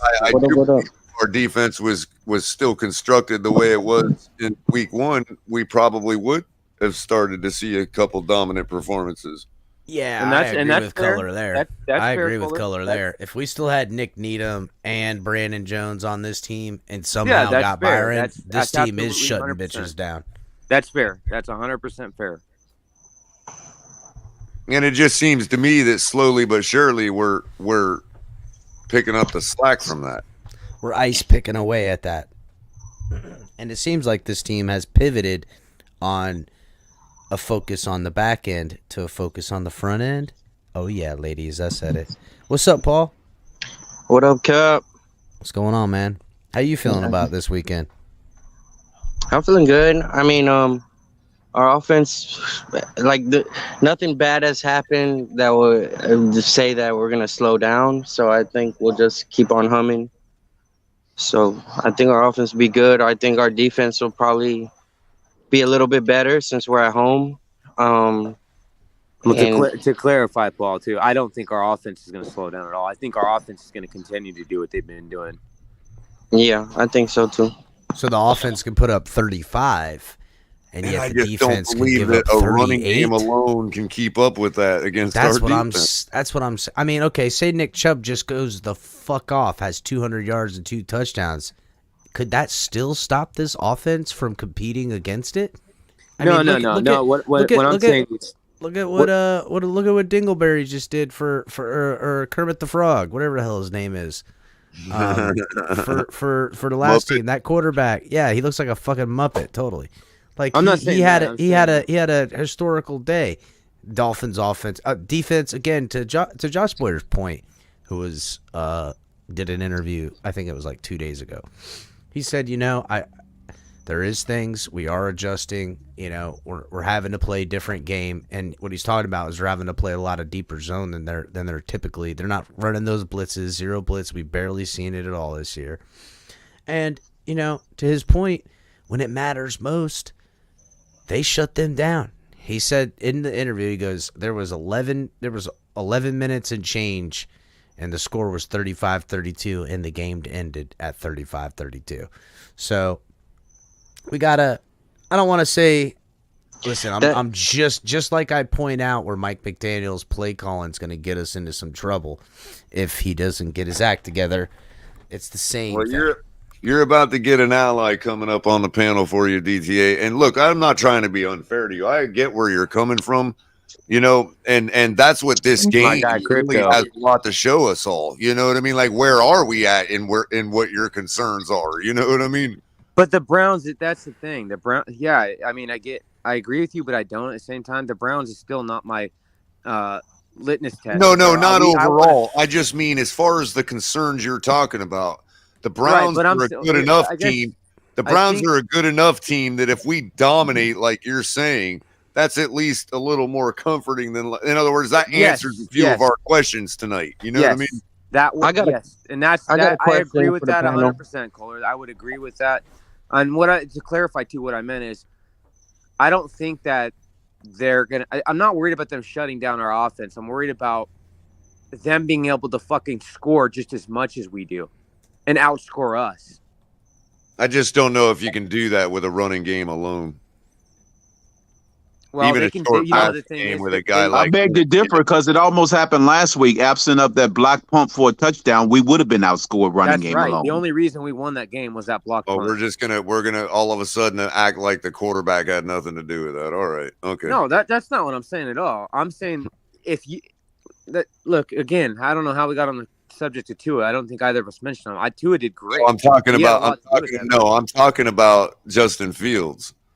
Oh yeah, Justin Fields. Yeah, he did. Fuck, he ran what over? It wasn't 200 yards. Almost 200 yards. 178, if I well, which should have made it easier for the defense to stop it if it was only a single guy that was doing all the work. Yeah, that's what made it even worse.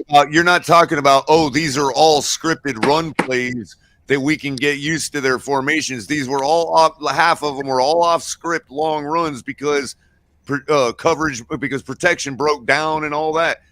It's not like they lined a lot up of them were scripted, putting Justin Fields at you all day. Yeah, some of them were run designed by the quarterback. Okay, some of them, but that's part of the offense. Again, see, you're actually trying to make it sound like I'm saying something I'm not saying, bro. And what I'm saying is they didn't line up and say, "Hey, our running back today is Justin Fields." Everybody. They didn't do it on every play. They did it on 33% of their plays. They had 5 or 6 designed runs. The rest were just free balling. Hunt and Chubb ain't going to put up 150, 175 yards. I'm saying that it'll amount for jack shit. They ain't going to be able to do that and have enough time to score to keep up with our offense. That's all I'm saying. I don't think. What's the difference from them doing it versus two guys doing it versus Fields doing it? Our defensive scheme is better fit against Cleveland than it is Chicago. Since we play 5 on the defensive line, we don't allow the running back that many yardage. Like maybe we haven't played a 1-2 punch the likes of Cleveland either. Like that, dude. You can't say Montgomery and fucking Herbert or anything close to what Hunt's. You also can't say that the threat of Justin Fields running in the red zone didn't allow him a little bit less pressure to throw those 3 touchdowns either. Is Jacoby going to be able to do that for himself? I don't. He might can if the threat of their running game is what we're concerned of. Besides, you believe Jacoby Brissett can play like Justin Fields in that situation in that same way. But Color, besides that, we haven't been gassed by running backs this year. The only time we've been gassed by running is the quarterbacks. No running back has gone off on us. Well, part of it is because they're not the need to, because the lack of pass coverage. Yeah. Well, I think now if Chubbs gets into that second level, then statistic against the run is a little skewed. You load the box, you force Jacoby to beat you, and guess what we found last year with our backup quarterback? He can't beat you. Jacoby can't beat much of anybody. Again, he don't need to because Nick Chubb and wasn't in our backfield. Neither was Kareem Hunt. I got you, Crypto, but if you look at it, all 3 of their wins come by Nick Chubb and Kareem Hunt. You're right. But this team has stopped running backs. Running quarterbacks, it's been a different story. But it still has equated to wins, even when we couldn't stop them, to Color's point. Yeah, but in key situations when we needed to stop Minnesota's running back, he broke out a big one on us. Listen, I just want to say, me and Crypto both want to be wrong. We would rather the Dolphins win, but I feel like because we're being objective, people are starting to get upset of the fact that we're pointing out things. How are you being any more objective than we are? Well, what are you being objective to? Maybe I missed it. What are you being objective to? Maybe I missed it. Then I'm not going to say the Dolphins are going to win every game. Touche. I'm not going to come up here every Sunday and say we're going to fucking win, and this is how we're going to do it every Sunday. Okay, I didn't expect you to, but I mean, and I'm not going to sit here and indication do you have that we don't have the power to beat the Cleveland Browns, considering we're 6-3 and they're 3-5? As we've seen, records don't mean shit. We can have a one-win team. I think that I'm being the one more objective when my default position is that we more have a chance to win than they do, considering we're 6-3 and they're 3-5. One-win teams have gone out and knocked off 10-win teams. Yeah, but now that's subjective. But see, that's subjective. That's any given Sunday. No, it don't have to be any given Sunday. It could be matchups. It could be based on the matchups. It ain't just any given Sunday.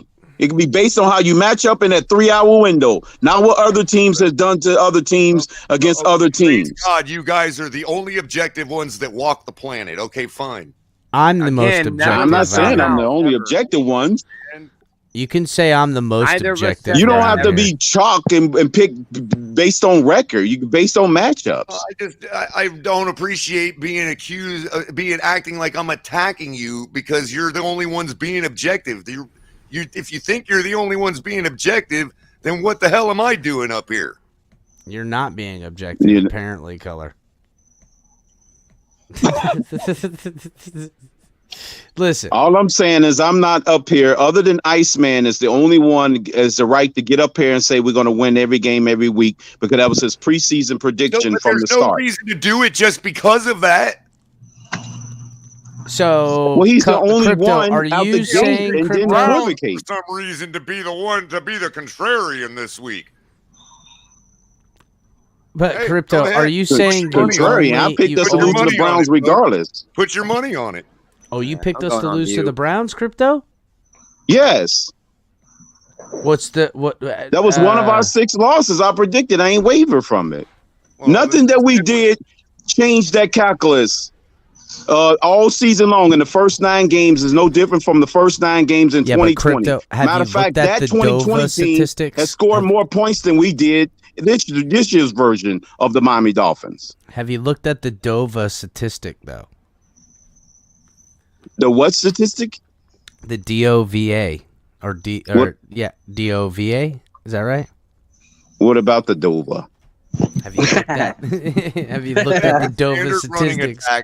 Of Chubb and Hunt together with one of the worst quarterbacks in the league can beat our defense, then why don't you pick a loss for the rest of the season? Yeah. It don't work that way because every team is different against every team. That's not the way I calculate wins and losses. Making for every one of our opponents that we have left on our schedule. That's not the way I'm going to calculate it because every 3-hour window is different from everybody else's 3-hour window. Good for you. What's your 3-hour window though, Color or Crypto? This year, for this particular game in this matchup, our linebackers ain't good enough to stop their running game. But somehow what the Browns are doing factor into your calculus though. Not what we're doing. Yeah, on defense, our linebackers is weak as hell, and they can't stop a running game, a true running game. So are theirs, and crypto. What Color said. Like the Bears were supposed to be not scoring more than 19 points a game, and everybody's factoring how the Bears wasn't supposed to score more than 19. Move on to something else and ignore what I just said. No, because you're using the same logic. Their running defense gives you're using the same logic on how we were supposed to beat the Bears by 1 million points. We beat the Bears though, Crypto. We're not by 1 million points. That's not. We still scored 1 million points. Now the defense, yes, you're right. We didn't score 1 million points. We scored the same amount of points in our 30-point games as the 30-point games in 2020, and the same 40 burger in 2020. No different. Wait. So you're feeling good about yourself about this franchise scoring a lot of points when still we're behind the 2020 team in points at this point of the season. We had the ball at the end to run the clock out, so we could have even scored more points if necessary. But it didn't happen. That 2020 team had the same scenario where they could have scored more points too. Didn't need to happen because we still maintained the lead and were able to run the clock out. Again, it's the same record. I agree. I'm not supposed to be head over heels if nothing changed. Congratulations, we're on pace of the same pace as the 2020 team from an offensive production standpoint. Well, I thought your window was only 3 hours. I don't know. It is when it comes to predicting wins and losses every week. Okay. But you're using 2020's output to say what we're going to predict what we're going to do Sunday against the Browns. Yeah, bro. No, I'm not. I'm just saying I'm not going to freaking be a blind ass fan to pick us to win every week because we had two back-to-back wins against subpar teams. We had the same back-to-back wins against subpar teams. This is a subpar team, Crypto. This team only has 3 fucking wins. They just beat the Bengals, who are in their division, and they've lost every game up until the Bengals. They destroyed it. They mollywopped them. Oh, mollywopped their own division opponent, bro. It happens all the time. The Dolphins, going back to 2000, whatever team you want to put in there, they beat the crap out of them. Would be a shitty team that won 5 or 6 wins, but we would mollywop the Patriots. Oh yeah, when did we mollywop the Patriots? Also held them to what? 14 points until the fourth quarter of the game we faced them this year. So yeah, but you played 4 quarters last time I checked. Yeah, you play 50 years. Apparently. Yeah, you played 4 quarters. Yeah, but you got 3 hours to play football. Yeah, well, we also not 2.5. 38. We also didn't have 34-point production that game. Okay, that's irrelevant. Yes, no, it isn't, because we would have still beat them 34-27. No, we wouldn't have. They only scored 27 on us. Well, how are you going to say what we could have scored and we didn't score them many points?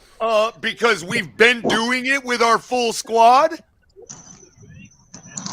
When? You act like we scored 34 points a game. I'll tell you when. Crypto, you are absolutely ridiculous. Browns did this year. When did we score 34 points every game? Crypto, what are you doing? What are you talking about? Are you seriously finding this hill? Where'd you make this shit out of, bro?Ro, we've been putting I'm up 30 not a blind burgers. ass fan. I'm not finna sit up here and pick us to win every week. Neither am I. Crypto, the last 2 weeks that have in correlation to this week being 3 weeks in totality, these are all opponents in which are giving up, and this offense should be able to take 30-plus points from.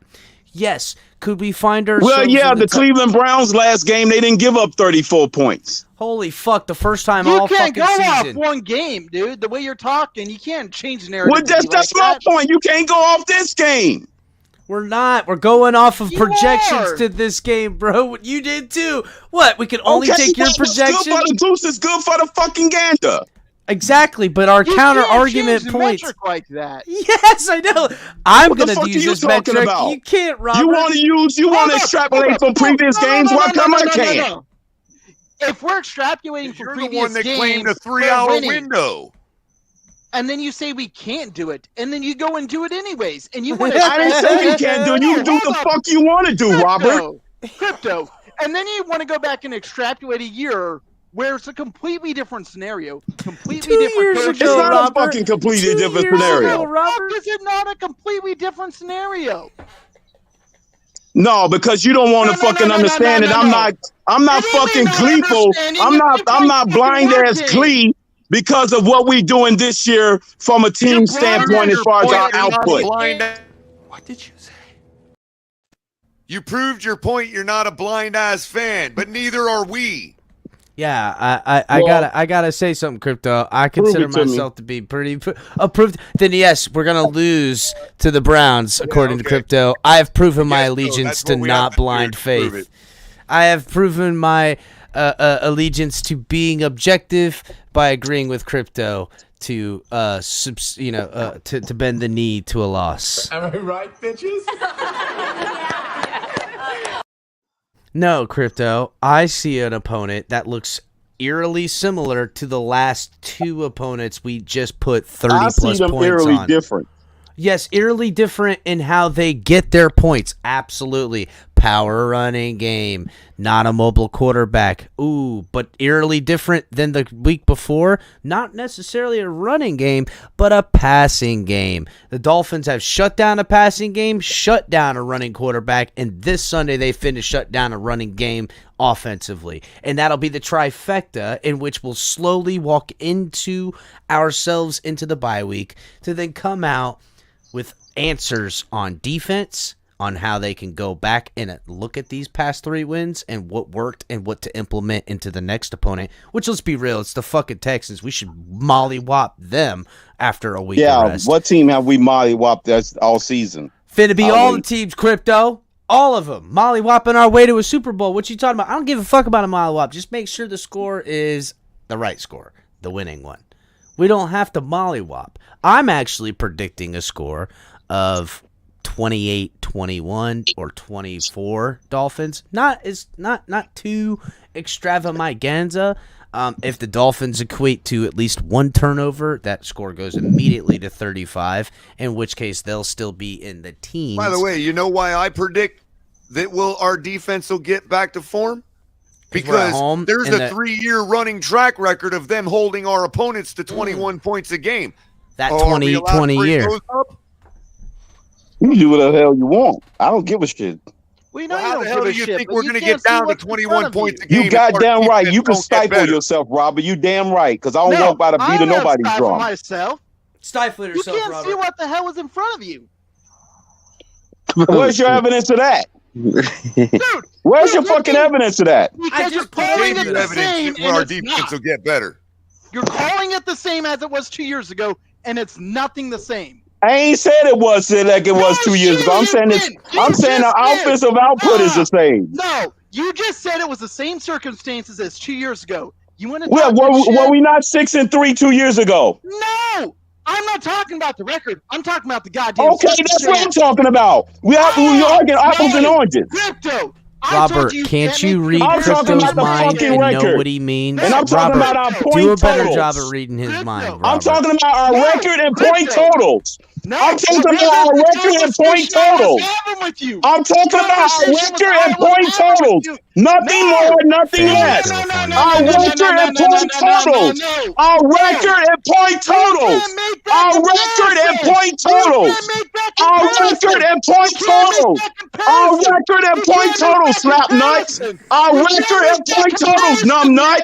Our record and point total, you numb nut. I think he hears record and point total, slap nuts. Is there a glitch? Repeating the same Slap thing, nuts. ad hominems at the end. That's great. Is this a fucking glitch? Am I fucking I stuck think in the so, bro. Matrix right now? What the fuck just happened? Don't fucking suck a. See, that's the type of. I'm gonna Don't kick your suck a ass. fucking golf ball through a garden hose, you numb nut. You fucking muppet, go get some Wow. eyeballs. Was that necessary? Everybody love everybody! Come on! Absolutely, it was.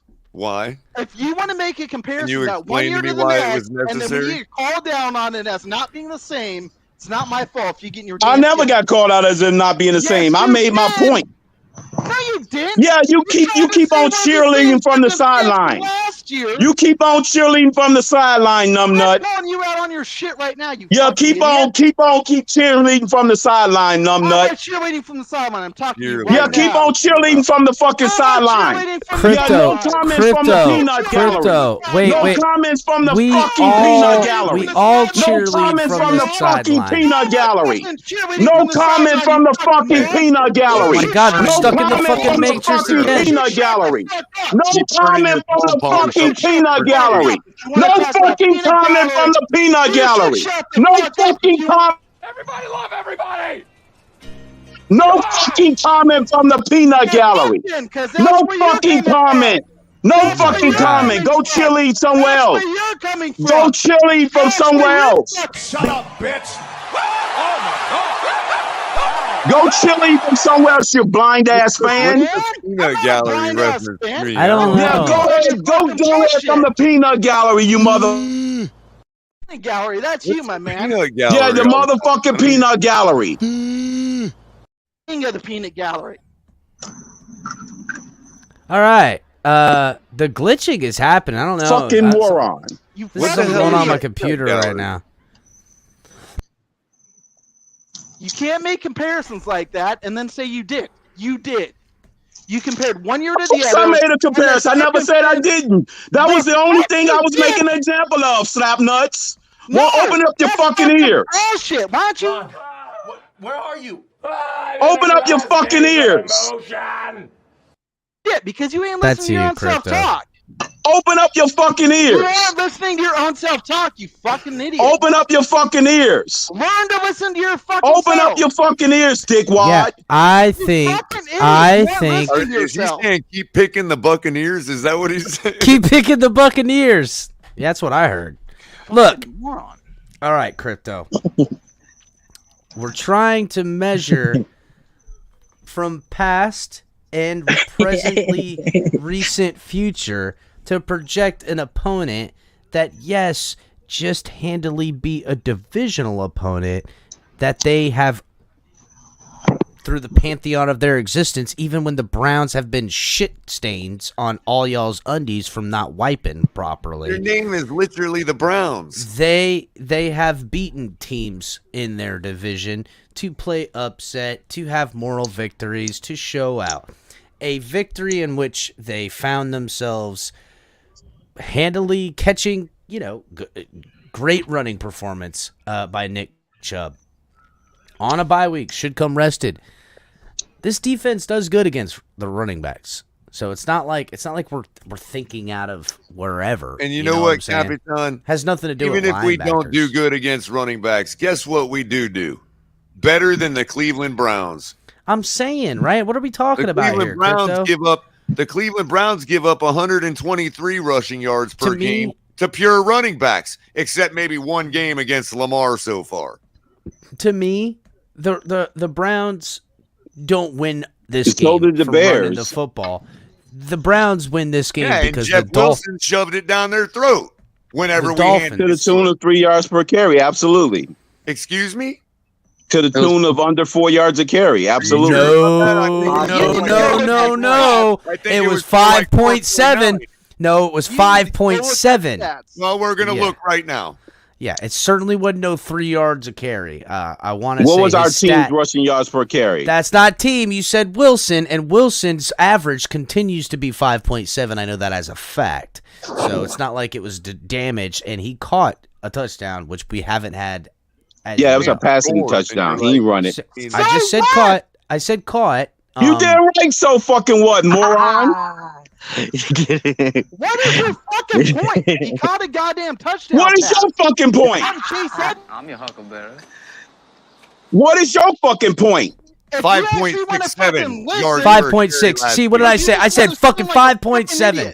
You said 5.67. I said 5.7. See, I knew I read it right. It's like 5.7 he ran last week. What? No 3. It's almost 3 whole more yards. You could run that guy 3 times a down at that rate and win every. Okay, good. Congratulations. What that's supposed to mean? It is a congratulations. It means that our running game is getting better, Crypto. Don't you see? That's what it means. We are measuring success. Gives up more rushing yards per game than we do. Yeah, we're not measuring from 2020. We're not taking. This isn't a consensus. Hey, even with Justin Fields' performance, we're still at only 117 per game. Booyah. Hey, Cap, Color, everybody. Who's on the Browns secondary? Denzel Ward is in their secondary. Shit stain number 1 and 2, and Stinky McFingerenstein is nobody there. important. They're all ass. So they don't. All right, that's good. We're gonna go in and Stinky McFingerenstein is known to get a little squirrely and check people's oil, but that's only at the bottom of the pile, so we'll have to watch out for that. And they do have. Hold on, let me pull it up. They actually do have an injury, a guy that is out. David Njoku is out, and linebacker Jeremy Osa-Koromoa is out. That's huge. And that's a huge thing because I want to say in all 3 of their victories, he has turnovers. We have live footage of him being recovering. He's from Notre Dame. Who gives a shit if he's from Notre Dame? Strong side. So yeah, he'll be missed, but just giving a tidbit of information. He can be from Notre Dame. Crypto, relax. Damn, what Notre Dame do to you, Crypto? I mean, I don't care about Notre Dame so much. He didn't do like shit to me. Got mad when I said he was from Notre Dame.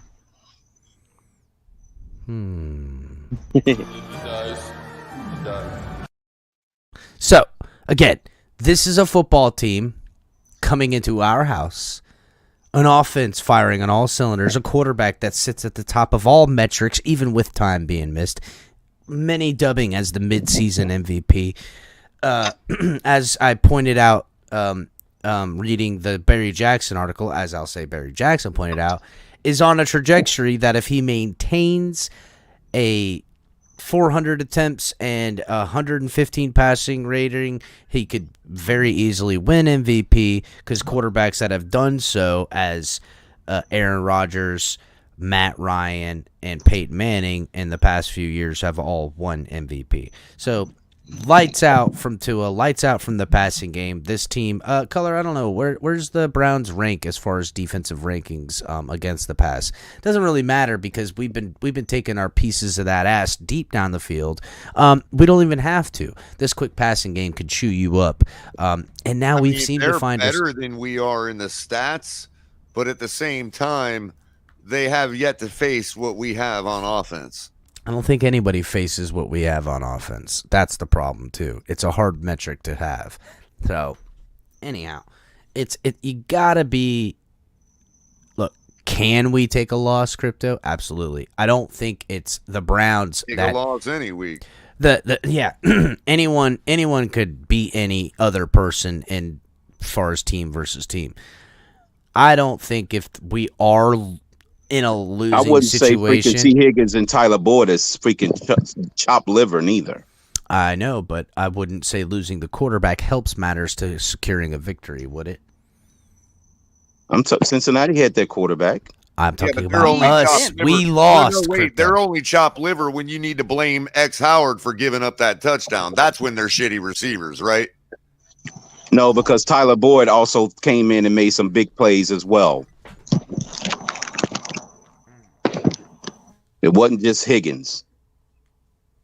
We're talking about the Browns. Why are we talking about the Bengals? What parallel are you drawing? I'm not. Yeah, help me. Because you're assuming that that we will be the only team that they face that's formidable as far as from an offensive standpoint, and I brought up theirs. Now, if you're saying their receivers are on par with ours, I completely disagree with you. I'm not saying that once again, numbnut. Well, he's trying to find the parallels. I'm saying once again, if you open your fucking ears, that the Cincinnati Bengals offense is not freaking chopped liver. That's what I'm saying. Yeah, we heard you, Crypto. We're trying to find out. It was the same as ours. I said they're not fucking chopped liver, period. We know that. They don't even have the same fucking level as R2, though, in my opinion. Again, but that doesn't mean that he's making that reference only after a really long time, Roger. Yeah. It's like honey, but honey never goes bad. Jesus fucking Christ! We'll probably still want to knock what the other bad bacterial comparison you want to draw? Yeah, again, Crypto. No, you the motherfuckers all season was bragging about how good they wide receiver core was and how freaking Burrow had all these number one weapons, and now all of a sudden you want to diminish them. Get the fuck out of here. Crypto, you know damn well that wasn't me, bro. No, not you, Color. No, there was the numbnut in the lower right-hand corner of the screen. Not you, Color. I know you wasn't saying that. Damn, Robert, now you're a numbnut. You're like how much the Cincinnati Bengals had all these weapons and how Joe Burrow was successful because of all the weapons he had. Are you done, Crypto? Because I actually want to respond without you fucking screaming over people. Are you done? I made my fucking point. The Cincinnati Bengals is not. I think Zippa's over the target right now. I think Zippa is 1,000,000% over the target right now. Point, Crypto. One, I never said that shit during the off season. So you go find that. You was one of the motherfuckers that was saying that. Yeah, motherfucker. You go find that goddamn tape and prove it. Because I didn't say that shit. There was countless motherfuckers like you. You go find that fucking tape and prove it, bro. Don't be labeling me with that shit, motherfucker. How the Cincinnati Bengals had all these weapons, and now you're trying to say they don't have weapons. Do you understand the words that are coming out of my mouth? And you're accusing me of shit I didn't say. So if you think I said it, go find the okay, well, you just recently trying to intimate that freaking they didn't have weapons. No, I said they aren't on the same level. That's a completely different fucking You're statement. basically saying they don't have weapons. Goddamn ears. That is not. Bro, they're not on the same level. Nobody moves like Tyreek. No one's on that level. I did not say they didn't have weapons. I said they aren't on the same level. And my point was they have. King Kong ain't got shit on me. Point was they had weapons and they have weapons and they're not chopped liver. That's the end of fucking discussion. No, it's not. You're saying Yes, that the it's the fuck it same is. because they have weapons. I said yes, they have weapons, but they aren't on the same level. That's It's not the the same fucking game. point. It's a different fucking level. They had to fucking face a formidable foe that's capable of putting points on the board. Who? The Browns when they faced the freaking Bengals. Okay, and what? And they beat him? Is that what you're going to say? They have an offense that could put up points. Yes, I they never do. argued that. Wait a minute, though. When No has one the was Bengals- arguing that. Wait a minute, though. When has the Bengals this season demonstrated that they're that team, Crypto? They did it a couple of times. They got some 40. You want me to look? Against who? Yeah, go look up and don't give me this nonsense. The numbnut on the bottom right.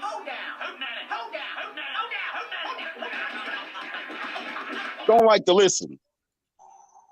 No, dude. You're saying two fucking different things at the same time and trying to say No, that you I'm didn't not. say him. Robert, you got to move slower. Robert, move He asked slower me and try to whether or nail not they were able something. to demonstrate it this year, and I said they had some games where they demonstrated that. No, that's not what you said. What you said was they have two wide receivers. What I said is they aren't on the same level. And then you No, I said they have weapons. They have wide receivers. I'm not talking about they on the same level. I just made a general statement about their weapons. No, you made a statement that they're on the same level because they have weapons. Guys, the only two games that the Bengals scored over 30, they scored 30 against the Saints. The only other two games they scored over 30 was the Falcons in week 7, 35 points, and last week against the Panthers, 42. Boo. Okay, so they got the same offensive output. No, that so they distributed last year. Yep, they suck. Against worse competition. They suck, Crypto. They just did that saying. last year against worse competition, and they made it to the Super Bowl. And they got Listen to me with lucky that and got nonsense. mollywopped in the Super Bowl. That is not your argument. You said Of that the course, Browns that's not my faced argument, but a he wanted to put a formidable team caveat on offense. and diminish you the keep fucking the changing point your that they put up statement. points. He tried to I fucking didn't diminish the diminish fact that the they point. put Panthers up and the points. Falcons. I didn't diminish the Hallelujah. point they put up. He trying to diminish the point against. Okay, hallelujah. We put up 31 against the Bears and Lions. And 42 against the Ravens. And held the Bears. Yeah, and 19. whose secondary is missing? Oh, Who was missing from that game? Go ahead. Yeah, Humphreys. Who A was lot of missing? them was going down. They might have had I Humphreys was at the out. fucking That's game, it. idiot. Why don't you, dude? Fuck you. Why don't you Yeah, go fuck to you. the stat sheet Fuck and see who you. the fuck was missing? Well, Yeah, they was missing. They was missing key players too in that secondary. We haven't been. No, Okay. it's only the And other so teams what? that get all their excuses. Just like when Cincinnati was playing their opponents, the same fucking difference. No, it's not. Baltimore's a far more Yes, the quality fuck it team. No. Are you saying the Baltimore Ravens and the Saints are equal? Are you saying the Baltimore Ravens and the Falcons are equal? Tell me right now. They ain't equal. Then I'm not it saying ain't the they're same equal. fucking thing. They still put up what they had to put up against a It weak ain't opponent. the same fucking thing. Okay, how many other times we put up 40 points? We put up 40 points once. How many Well, times the did they put up Bills 40 only points? put up 23 on the Ravens, or 20 on the Ravens, or whatever it was. 23. I'm not talking about the Bills. Okay. So are we I'm as talking about the isolation of our 40-point games and our 30-point games. I'm just thinking we're a pretty formidable offense if we put up 42 on a team that the Bills only put up 23 on. That's Crypto was yeah, same team that's been blowing multiple double-digit leads in the fourth quarter. Yeah, exactly. That team. What? Are you saying the Bills are blowing multiple double-digit leads or the Ravens? No, because if you're saying the fucking Ravens are blowing multiple then your double-digit statement leads. doesn't fucking Listen matter. up. That's because something. That's you're status quo for them. No, Your statement doesn't fucking matter because he was talking about the status quo for a team that can't hold nobody down in the fourth quarter. Why don't you let status people quo finish for a instead team of that can't hold nobody down in the fourth quarter. That's the point. Why don't you let people finish? That's the fucking point. Why don't you let people fucking finish? Yeah, that's the fucking point. Because you're a fucking idiot? No, because you're a fucking moron. Dude, if you don't want to listen to shit, I can't help stupid. We got an idiot. No, I can't fucking help you.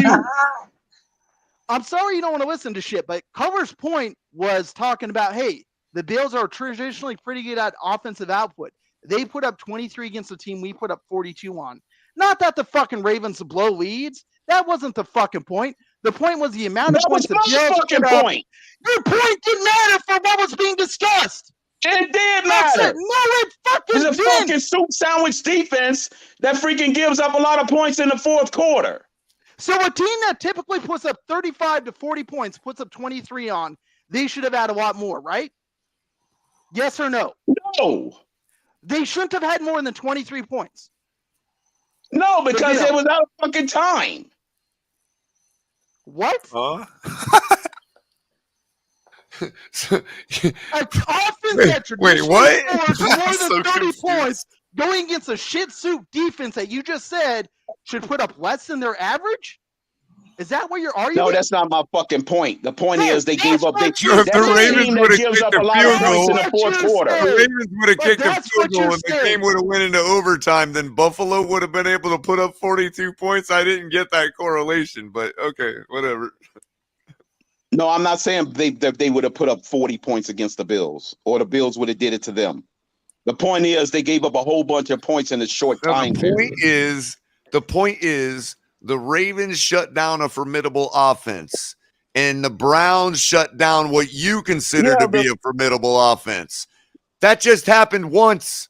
So what? And on top of then that, it happened once for us. 42 points on that. Putting up 40-something points on them. Wait. So what? It happened once. But I don't know how that means that the Browns are going to stop our formidable offense. Was that big? Well, the game has yet to be played. We'll cross that bridge when we get there. Crypto, and I'm predicting they won't be able to do it. We'll cross that bridge when we get there. Then I guess we won't know until our 3-hour window comes and goes. Somehow you're more objective than I am. Okay, well, go ahead. I mean, Crypto's living in 2020. I never made the statement that I was more objective. Don't put words in my mouth, Robert. I didn't say that, you fucking idiot. No, because that's quintessential from you. Living and coming from 2020. That's why I just espoused what Color said to something you do and practice. What do I do? I know it was Color that said it, but that's something that's in your heart. No. He wasn't doing nothing but speaking what's in your heart. That it's saying you're coming from 2020 because you're trying to compare a year that I don't think you compared? Exactly. Yeah, I think you're wrong. I'm not making a comparison. I'm just saying the correlation. I'm saying the teams, the output is the same. I don't give a shit what you say right now because of what you said. So I don't give a shit what you say because of what you said. Stop fucking interacting with me. I don't give a shit what you say. Come do something about it. I'm here in Oxon Hill, Maryland. Come do something about it. You want my light long? Do you want my light long? Do you want my light long? I'll give you the exact geographic coordinates to where I'm at, and you come do something about it. I don't have to fucking talk to you. You aren't worth my goddamn time. Well, don't. And I'll give you my fucking light long, and you show up here right now and do something about it. I don't have to, Crypto. You're a fucking fool. Well, good. Congratulations. Congratulations. Your takes are whack. Anybody can say whatever they want. That's what we prove. Can we just be happy that the Dolphins are fucking 6-3 on the brakes of being 7-3? When's the last time we've been this excited, man? Come on. We bringing up stats from 2020, like, bro. That's what I don't fucking get. 2020 doesn't compare to this year. At the end of the day, bro, we are not the fucking Falcons or any of those teams, bro. Our team is fucking amazing right now. We haven't seen this type of production since the Dan Marino era. I know that's just cliche. We've been saying it 1,000 times, dude. But at the end of the day, we have something to be proud about. We have something to hang our hats on. Like, I haven't felt a Sunday in forever where I'm like, dude, I cannot wait. It's Monday, and I'm like, when is it Sunday? You know what I'm saying? Like, I haven't been that excited. And to come on here and seeing guys trying to pick apart different pieces, like, no team is perfect, dude. Every team has a flaw. But God damn it, dude, our team is like top 10 in almost every statistic in offense. We have a. Did you guys realize in one of the drives we have issues on defense? I'd agree. Did you guys realize that last week in Chicago we scored on one drive? I forgot which drive it was, but we scored in 4 plays. Like literally, I think it was maybe the first drive coming from the halftime. Am I correct? I don't think that's the shortest we scored either this year. I think it was 4 plays. It was 4 plays. It was. No, I'm not arguing that. I'm saying I think we've had a shorter drive this year than that too. See, you're proving my point. So it's even more stuff to be excited about. I'd have to double check. I think right now is the time to be excited as Dolphins fans. We don't need to. We already have haters. We already have the media. We have everybody that's against us right now. I think as Dolphins fans, this is the time we need to stick together and hone in. Like, man, we have something here, guys. Like, this is very special. And I would hate for us to ruin something as little as just nitpicking on, hey, this team did this to this team last week. Fuck that.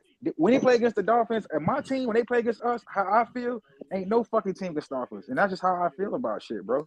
Call me a Dolphinaire too, whatever it is. Hey, I'm excited, dude. And I think right now we need to stick together, dude, and just embrace this shit, dude. Take it game by game. Is Cleveland a good team? Yes, they're a good team. It's going to be a physical game, but I think we win. Exactly. I feel the exact same way. I don't feel like Cleveland is a pushover. They have a nice run game. They are a formidable team. I don't feel like their record indicates who they are, but as talent-wise on paper, come on, guys. This guy shouldn't even be on the field with us, and you guys know that, man. Come on. Yeah, but that's not fair either. We can't sit here and say that because Christ. if we want to use that logic and say, look at the fucking talent that we have on paper, we should be fucking beating every team's ass. Agreed. I mean, if Tua wasn't hurt from 3 games, I mean, can we all agree that we'd be undefeated or damn near 7? I'm not talking about just the 3 games we lost, bro. I'm saying we shouldn't be fucking nail biting, getting into shootouts with people like the fucking Bears and the goddamn Lions when we're looking at the on paper talent we have. If you go down to Dolphins history, we're always the team that always does everything opposite of what that team does. I'm just using your logic. Your logic. That's what I'm saying is by looking just on paper. The Browns are the same exact record coming in to face us that the Bears were coming in to face us. Why are the Bears less or like more of a quote unquote trash team than the Browns would be? Exactly. That's my point. Again, just the number they have in their win and loss column doesn't always equate to how they're going to play you that day. No, but the Bears still had a 6th ranked rushing attack or something, and a 5th ranked pass defense. Yep. And 32nd ranked against the pass. Let's give some context on that pass defense. Okay, the Bears? And nobody throws it against them neither. Okay, fine, but I'm not allowed to bring up where the Browns are 32nd ranked and shit, right? Of course you are. But a lot of people like to throw out the fact that they was 5th ranked when nobody really throws it against the number 1. Crypto. Why am I continuing to have to explain myself for the rest of the fucking night? Exactly. And you got to factor in the fact we have major injuries on defense. Can we not acknowledge that shit? Like, come on, like Keith, 100%. Every team at this stage of the game has major injuries. Of course, having Nick Needham or whoever, just we've all acknowledged that. Every team at this stage of the game has major injuries. We've all acknowledged that. So listen, I agree with you 100% with all the injuries. Me and Crypto both have acknowledged that a bunch of times. And just like you said, like that's fine. I'm just saying that I will have to agree to disagree. Like. I think I'll have to say this about. I want to beat the Browns. I just don't think we will. I'll have to say this about the injuries on defense. That's the precursor of why we're not winning 35-13. The injuries on defense, it's giving it. Look, we've gone from a team that runs a 0 blitz to a team that doesn't run it. Apparently, it's really had to change. In fact, if you're looking at the late stops by this defense and the good work they've done at home. Boyer's actually doing a really damn good job as a defensive coach, making in-season adjustments, scouting, helping with that. They brought Bradley Chubb. We'll see if that pays dividends. We can hope it will. Again, this is the Browns, bro. We're not talking about a team who, struggled, but everyone, like nobody's seen the Browns even being. I mean, without the quarterback, once they got rid of Baker and stuff. Said the same statement. Oh, it's just the Jets, bro. Yeah, but the Jets have backed that. But DTA, the Jets have continued to back that up. But everybody was saying we were supposed to beat the Jets even without Tua. That was forecast saying we was beating them. And no one thought we were losing by 21 points. No one thought we beat the Bills, and we beat the Bills. So you can't use that argument. Thank you. You can't use the argument in the other direction for the other teams we lost to. Goalposts, bro. You keep moving the goalposts to fit your narrative, bro. Sometimes I question. Nah, listen, we've all made fair points. We're all equally. We have all made fair points. We are all equally entitled to those points. Nobody is wrong or right more than the other. Okay? Well, I mean, listen, nobody has a.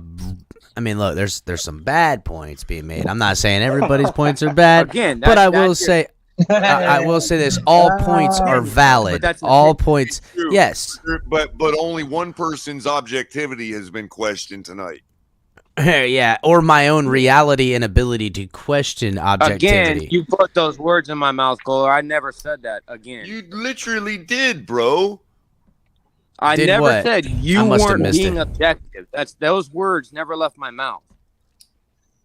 Come on, man. I missed that part. I'll tell you verbatim what I said. I never said you weren't being objective.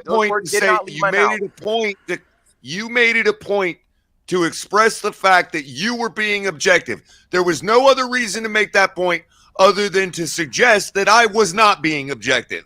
No, it wasn't. That's just how you read into it. That's how you read into it. I can't help that. Whatever. Fair enough. I'm good, Colin. Okay. Objectively, I'm going to say, in my most objection time, I wish I had a fucking mallet to say objection. The Dolphins will objectively whip that ass, but it won't appear to be as such. They will run. They will pop a few, but it won't be as look, again, projecting. Jacoby Brissett is not running a 60-yard touchdown. It's not Bro, happening. it ain't going to happen, Keith. Yeah. It's not. Jacoby Brissett ain't running nowhere. And neither was Pickett. That is the run game. It's just he wasn't scoring six up, and he almost won the we game at the end with one throw. Really? We're talking about the same Browns team that blew a. Bro, we're not worried about Brissett. He doesn't have to be scoring freaking 60-yard touchdowns. You never said we were worried about Brissett running on us. You're proving my point. I'm agreeing with you. That's what I'm saying. He's not Justin Fields. Are we lock in on fucking Chubb and Kareem Hunt? That's a wrap. They don't have a pass game. We know what Jacoby All I'm Brissett saying is easier said than done. Let's not act like he was not a part of this roster last year, guys. Like, we know who he is. But Keith, you're absolutely right. You're absolutely right. And we should go in and beat them. Absolutely. Should. You guys got PTSD for the last two games. I get it. As a Dolphin fan, I fucking get it. But I look at the whole. How about PTSD for the last 35 years? We get it. Let's we get it. Well, then I guess you know what, Crypto, you're right. I guess in order to not argue with you and have you call people names all night, I'll just have to go ahead and predict a loss for the rest of the season and get back to my cynical old ways, right? Okay, fine. I'll do that. Listen, the cynicism, we can continue having criticism, but cynicism, I mean, listen, we're Dolphins fan. There will always be cynicism, but I gotta look at the recency. And okay, yes, these are opponents in the Lions and the Bears and the Tigers and the oh my.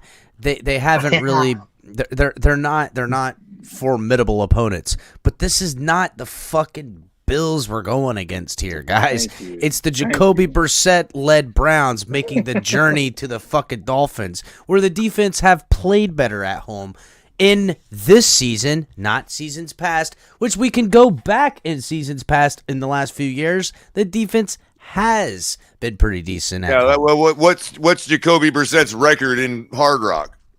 The Brownies O-line. The Brownies O-line is pretty good. One of the better O-lines in the league. Record, him not as a Dolphin and as a Dolphin, and add him up.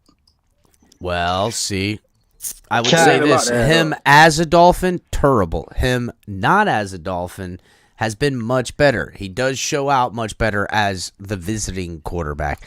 But he could have his best day along with Kareem Hunt and Chubb doing what they do, and I still think the offense currently constructed can outpace, and that the defense, even if things all stay the same, will show up when it matters most. If the narrative continues, we should get the dub. Be closer than we like, bite our nails, think it is. Wow, they almost got us, but we did it. Right, and Chris, they've proven to do that all season long at home. Why would I have any indication that it would be the opposite than they've shown what they can do at home? Right before Mike McDaniel himself just said. You're right, Crypto. That's a color because this is a different 3-hour segment. See, you're right back to that. No, I'm not. You know what? I'm not talking to you, so don't address with my comments, all right? Because they're not. My comments aren't meant for you, okay? Because you obviously don't give a damn what anybody says. You're just hell bent on being a contrarian. So he's in a circular logic right now, Chris. If you use the 3, I'm rubber and you're glue. Whatever you say bounces off me and sticks to you, Crypto. No, I'm just not going to address my comments towards you, Crypto, because you're just going to be that way. So they're not meant for you. Congratulations. They're not meant for me. Okay. Congratulations. Thank you. What the fuck are you two talking about now? I'm off on the other day. Go ahead, Paul. I think what DTA is scared about, or not scared, but what he's looking at is our overall team speed defense. Our defense, or we're slow as hell on defense, and we don't get off the field. So I think that's where he's coming from. Where we're going to struggle. Legitimately, as you say, we have injuries in the back end on defense, and the defense could fail us. But again, have they failed us all year? And yes, no, you can go. They look like super trash, and then when it comes to crunch time, they don't let nobody score nothing. Fucking time. That's right. And I know we can. Another thing, we haven't even been home in like 2 weeks, guys. I mean, come on. Well, if that's the case, yeah, it's gonna help our defense. The rest of the season. Every game's we got it because they'll show up in every clutch time we need them. Well, listen, I would, don't get me wrong, DTA and Crypto, and whomever, I would like for this defense to handle their business earlier rather than later, but any time is better than no time. My point about that being is that okay? I could understand the same measure of concerns with the defense and the offense going to Mike McDaniel's play calling late in games, getting a little galaxy brained, as Color put it, or turning it from being a downfield attack to a side-to-side attack for whatever reason. My point is, obviously it's a clock thing, and maybe, you know what, maybe if I look back at the analytics, I look at it and go, well, hey, those side-to-side plays and the timing and this, I don't know, it doesn't matter. I think score more points and you don't have to worry about who's got what time or timeouts, but either way, again, he's still a younger coach figuring out. My point is that it's still equated into victories. Now, I get it. Oh, it's only a matter of time. You're right. But the team is on this upward trajectory offensively for sure. Defensively, we've only seen setbacks that what I can perceive to be always coming through injury. Defense, again, hasn't let up problems. If you go back to even the games in which the offense was losing us games, the defense was stepping up outside of fourth quarter crumbles, which the offense gave them terrible field position. Sanders missed field goals, all those stuff. We don't have to find an agreeable understanding, but we do have to know all the data in its totality. If this wasn't the Browns and this was the Niners this week, I'd feel a hell of a lot differently. Even if it was the Chargers, which the Chargers are, bro, they handed that football game away, or they were handed that football game. Anywho, this is the Browns. What I'm trying to say is the disparity from our offense to theirs is so great that our defense doesn't even have to change anything, and we should win this game. Thank you, Color. Thank you. Yeah, Color. Jacoby Brissett's touchdown percentage. Jacoby Brissett's touchdown percentage is what is it? God, I can't even find him on the list. Color. He has 7 touchdowns, 2.5 interceptions for every 100 throws. 2 is throwing 6.9 for every 100 throws. It's fucking it's a stark difference between our offensive output and theirs. That was pretty much the same disparity against Kenny Pickett as well, and we almost lost that game. Thank you. Man, they got Brian Flores. Do they know how to play our offense? Let's not do that today, but Keith, even to Crypto's point is, it can happen in any team. We held them to 10 points, bro. We held them to 10 points. But hold on. Even to Crypto's point, even to his point, nail it home. You're 1,000,000,000% correct, Crypto, but still the defense being what we've come to know in the defense did just enough when it counted to ice that game and make it and make sure we kept the victory. So they made 3 stops in a row. That's right, Paul. My point. Look, the defense is showing up when I needed to, and now the offense is making sure the defense, doesn't necessarily have to. And to Mike McDaniel's point, 3 stops in a row. We also was stopped 3 times in a row. Yeah, but we had the lead. They needed to score, not us. We just needed to continue to stop, hopefully score to get out in front, but it didn't matter. We ended up walking out the win. Way closer than I wanted, Crypto. Believe me, I had plenty of fucking problems with that game. Crypto, can I ask you a question? Can I ask Crypto a question? Like, what are you so scared about? Because, I mean, besides Nick Chubb and Kareem Hunt, like, you're acting as if Jacoby Brissett is like Tom Brady back there. Like, I'm trying to figure out what's really. I'm not saying he's fucking Tom Brady. What are you talking about? What are you? He said you're acting like. He has a problem with comprehension, so I'll slow it down. What are you scared about? What scares you mostly on Well, then ask that question. Don't just start adding get shit straight to it. You don't have to saying about whether or not it's Tom Brady or not. I never said the man was Tom Brady. Okay. He said you're acting like. Acting like. Answer my question. What scares you the most on Sunday? I already said what is going to be the difference in the game. If they're 2-headed running or 3-headed, actually, because they do have a third running back that could run. That's so true. They got a hell of a running attack, and they have the ability to force mistakes, a la penalties, on your offense. And we don't have that ability. And special teams. That's what I'm. And we don't have that ability. I think Crypto's angle. Special teams worse than ours. I think Crypto's angle. He comes a lot with laws and stuff. Like, we've been winning so much, so we're gonna get an L here. I think that's law of averages. Okay. We haven't won a playoff game over 20-some years.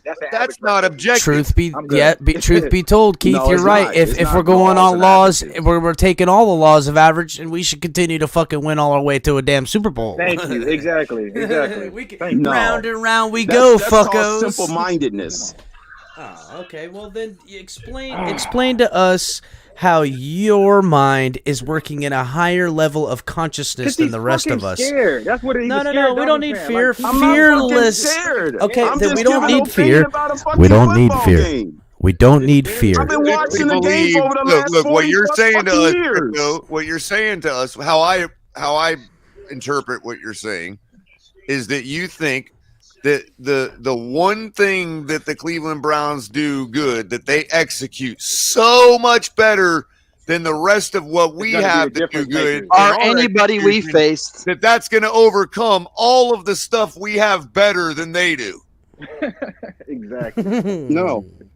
You believe in their execution. Whoa, wait, and that the defense will finally not get that stuff. If you want to be that simple-minded, that's going to be my next question. Let me ask the question this way. Do you believe if both teams were to execute 100%, who wins? 100%. The only thing Browns will win in that situation is time possession. It's a simple question, and I'll ask it for the whole panel. All things being equal. Okay, if all things being equal, then it fucking ends in a tie. How about that? Execute. How about that? Okay. If you want to give an unrealistic question, I'll give an unrealistic answer. You motherfucker, bro. A fucking tie, dude. You son of a bitch, bro. That ain't no way to go. Right now. How about that? Okay, what a dick move, bro. If you want to go down that rabbit hole, I'll be willing to go down the same rabbit hole. Let's go down the rabbit hole then. So you're telling me pound for pound, the Dolphins and Browns are an equal football team? By his logic. Okay.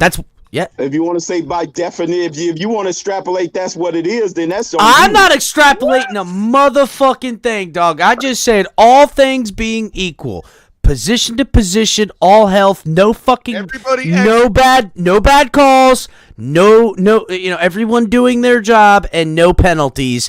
Game result, penny for penny. You're literally gonna take fucking Madden and put on computer versus computer. How does this motherfucker end up in a fucking tie? No way, bro. No way. Okay. The only thing Cleveland wins is time of possession. If everything was equal, that is. You want to go down that road? It's a 3-hour window. Once again, let alone Jalen once Waddle. again, in a 3-hour window that's allotted. Nobody. But according to what the NFL is giving both teams, it don't matter. I've nailed you down. Here's Crypto. my point. Crypto, I have nailed you down.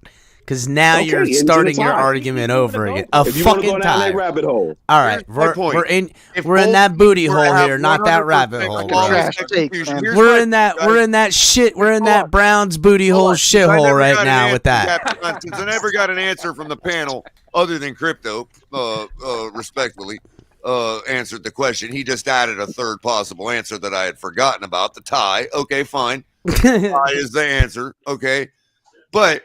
Here's the thing. Here was my point. I believe, and I actually have faith in this, that if both teams flawlessly executed everything and there were no shenanigans, we'd put up 80 points on this team. Fact. God damn, 80 points? Holy fuck. That's a fucking slaughter. Okay, now you got the real reason why I said it was going to end in the tie. Okay, let's hear it. Let's hear it.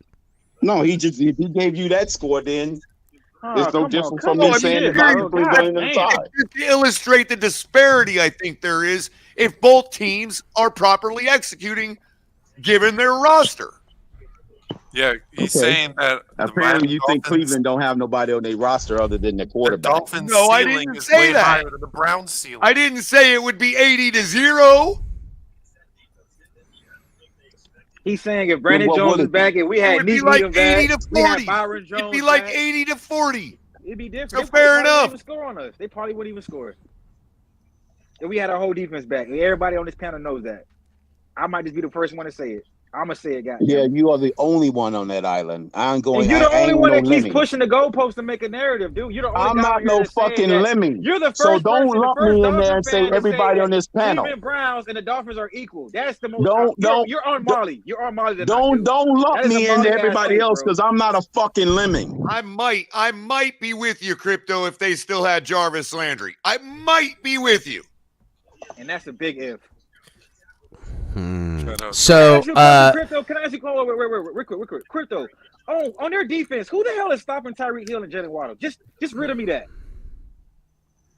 If Elvis Presley. Out by now, then that's on you, buddy. Desert Ward, forget about it. He's still trying to recover from concussion. Crypto, who has stopped them this year? Thank you. That's my whole point. I'm trying to get. I got a question. Who stopped him his entire career? Give me that answer. I'll even go back to when Tyreek became first in the NFL. Show me someone who stopped him. One-on-one. And if I'm Desert Ward, I'm not even trying to stick Tyreek. I'm trying to be on Jalen Waddle. I might have a better chance there and still get beat. So if I'm being honest with you, that's exactly why they have to at least bracket coverage with fucking Tyreek. So listen, just to go over something to give. Hold on, no, let me finish. Hold on. To recap, we have shown that Crypto is more of a contrarian than I am a cheerleader. Well, wait. I'm gonna throw Crypto. I'm gonna throw Crypto a bone here. Okay. Statistics stacked up against each other. Seems how we use statistics often. Dolphins points per game 23.7. Browns 25. Yards per game, Dolphins 380.4. Browns 385.8. Opposing points per game given up is a dead lock at 24.9. Opposing yards, the Dolphins give up 32 more yards a game. They have committed two more turnovers and 7 fewer penalties, in which we've given up 40 more penalty yards. But there's a caveat though. Look at the strength of schedule though. Look at who they played versus who we played. It don't matter. We played the same amount of versus them. I got this, Keith. Okay, first of all, Capitan, I knew you were going to see that. Okay, and that points per game on our end is completely skewed because of the 3 games in which we didn't have our quarterback. 3 games. Okay, number 2, the opponents you also have. When you talk about the points against us, you also have them not factoring in the fact that our defense has recovered 14 of those points by scoring themselves. So that means the point total will be lower. Shut up. Yes. Against us, yes. So what I did, Cappy Tom, was I said, okay. Our points we scored on our defense as well. Okay, fine. So let's do this thing, Crypto, since you're willing to play. Okay. We all agree Crypto's willing to play based on that statement he just made, right? I heard him. It sounds like he threw his hat in the ring. Okay. Defense. So let's just talk about the On games both sides. that Tua has started and finished, which whether you think that's a good measure of the quarterback or not, I'm not going to argue with you on that. What I'm going to say is Tua is the one playing the Browns this week. So it is fair to look at the games he's played in. Okay? And in those games, we are scoring 27.5 points a game. And our defense is holding to 16. Wait, Carl, you talk about start and finish. He started in the Cleveland game. And it's in the Cincinnati game. Right. And that goes down to like 25. I've already done the math, bro. I just want to point out. Cincinnati game? Because I knew you would say that. I've already done the math.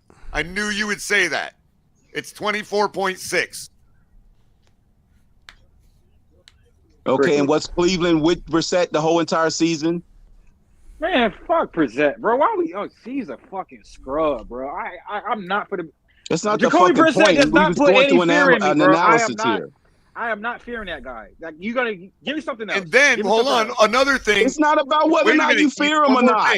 This is football, bro. Like, one more we thing. know who this guy Since is. we're still playing, hold on. Since we're still playing, I already said it tonight. Our defense gives up 15 points a game at home.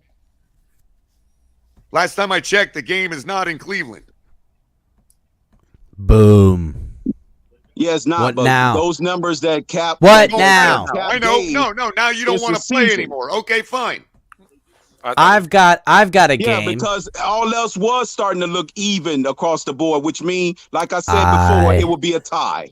I have a game. Jesus Christ, bro. Browns have beaten 3 opponents, yet they've scored decent amount of points. But let's look at the teams, okay? That they beat. That they beat and the points in which they've acquired against the teams. That's Browns. right, El Capitan, Browns. It's like we played the world beaters every single week for 9 weeks. Well, look, We played 3 playoff teams off the rip. What are you talking about? That's not the fucking point. Yes, it is. That's literally the point you were just making. I'm saying Patriots. They got blown out by the we Patriots. played fucking world beaters every fucking week. I will say this. Does. The Browns have been close in most of their football games.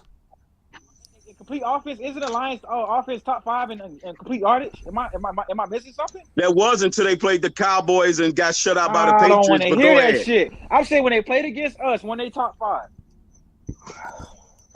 Okay, and Okay, so that's because they put up 40-something points twice already. You're trying to compare a Cleveland Brown team against a Dolphin team of strength and schedule.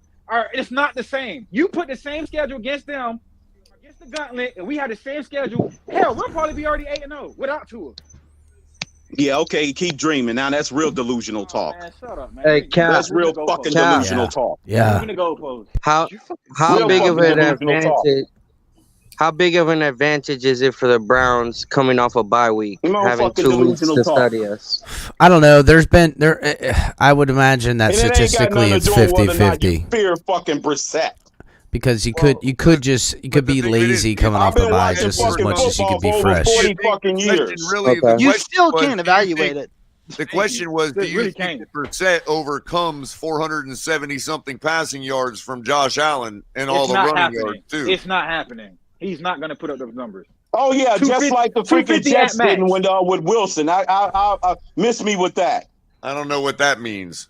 Oh, I don't know how that even correlates. Exactly.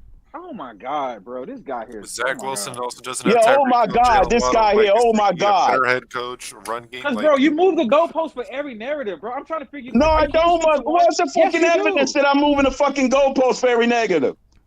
Go ahead. Go down that fucking rabbit hole. Go ahead. I live in a real world. Hey, I have a question. Yeah, go ahead. Crypto, can I ask you? Yeah, go ahead. Go ahead. In a vacuum, what is the better team? The Browns or Dolphins? I tried that already, Ryan. I tried to say it, but That's you all I properly, and there's no shenanigans. Yeah, but Ryan's trying to speak his language. Let him cook. Go ahead, Ryan. But try to say reword what color asked me before. It's gonna be the same fucking answer. So ties. 2020 stat. That's what you got your answer. I don't. But how? Like how? How did you like come in to that 1963, the Dolphins. Like, you know what I'm saying, bro? We're like in 2022. He's bringing no one said nothing about 1963. Stop putting words in my mouth. If you want to go down and get a fucking shootout as well, I got more for you too. Like that shit was gonna make a difference. I got more for you because you know good and well that this team offensive output is the same as that one. For the no. Oh my God. Are you kidding me, bro? No. Crypto, don't say that. Bring up the point totals from that team up until this point in the season and match it up. I dare you. Go ahead. I'm going to right now. Hey, every single burger that we had is equivalent to the 30 burgers and 40 burgers that year. QBR, passer rating, bring all the stats up, and let's just get everything. Bring up the and we'll set it on fire. Are we back to talk? A numbnut. I said points. You want to talk about offensive output? You just said it's the same. Offensive output is more than point output. Our team, you said output. Good luck, Paul. You said output. Output is more than from a point standpoint. From a team standpoint. You can't change the fucking wording. From the point. You said compare the offenses. If you're going to compare everything. That was my point from the very beginning, numbnut. That was my point from the very beginning. That was my point from the very beginning. Output. Our 40 burgers and 30 burgers are exactly equivalent. It's really hard to get good statistics from 2020 because like half of it's played by Fitzpatrick, to be real. Yeah, and no fans. Well, we were the Miami Dolphins. Was Fitzpatrick a Miami Dolphin or not? Okay, so was our team. Leo Lemon was also Tyreek Hill was not a Miami Dolphin. I'll tell you that much. I can't do it, Crypto. It's too much numbers. Hold on.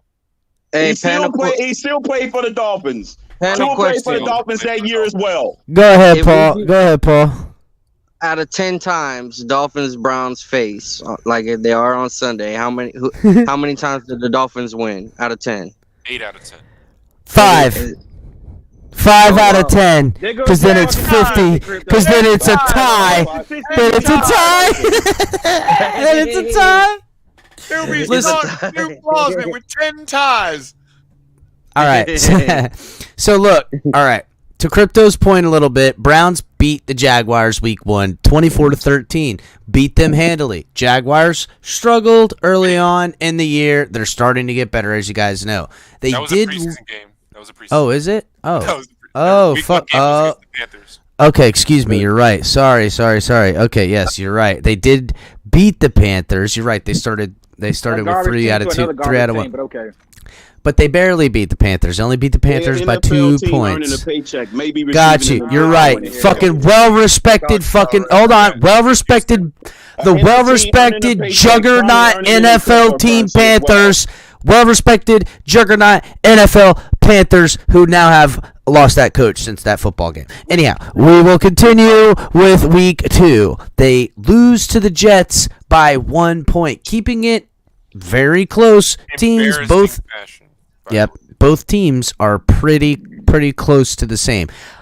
Beating the Steelers, a divisional opponent, they know how to beat them. 29-17, handled them, but drop one to the Falcons, then the Chargers, then the Patriots, losing to the Falcons by 3 points, losing to the Chargers by 2 points, then getting butt spanked all up and down to the Patriots, losing by 18 points, 38-15.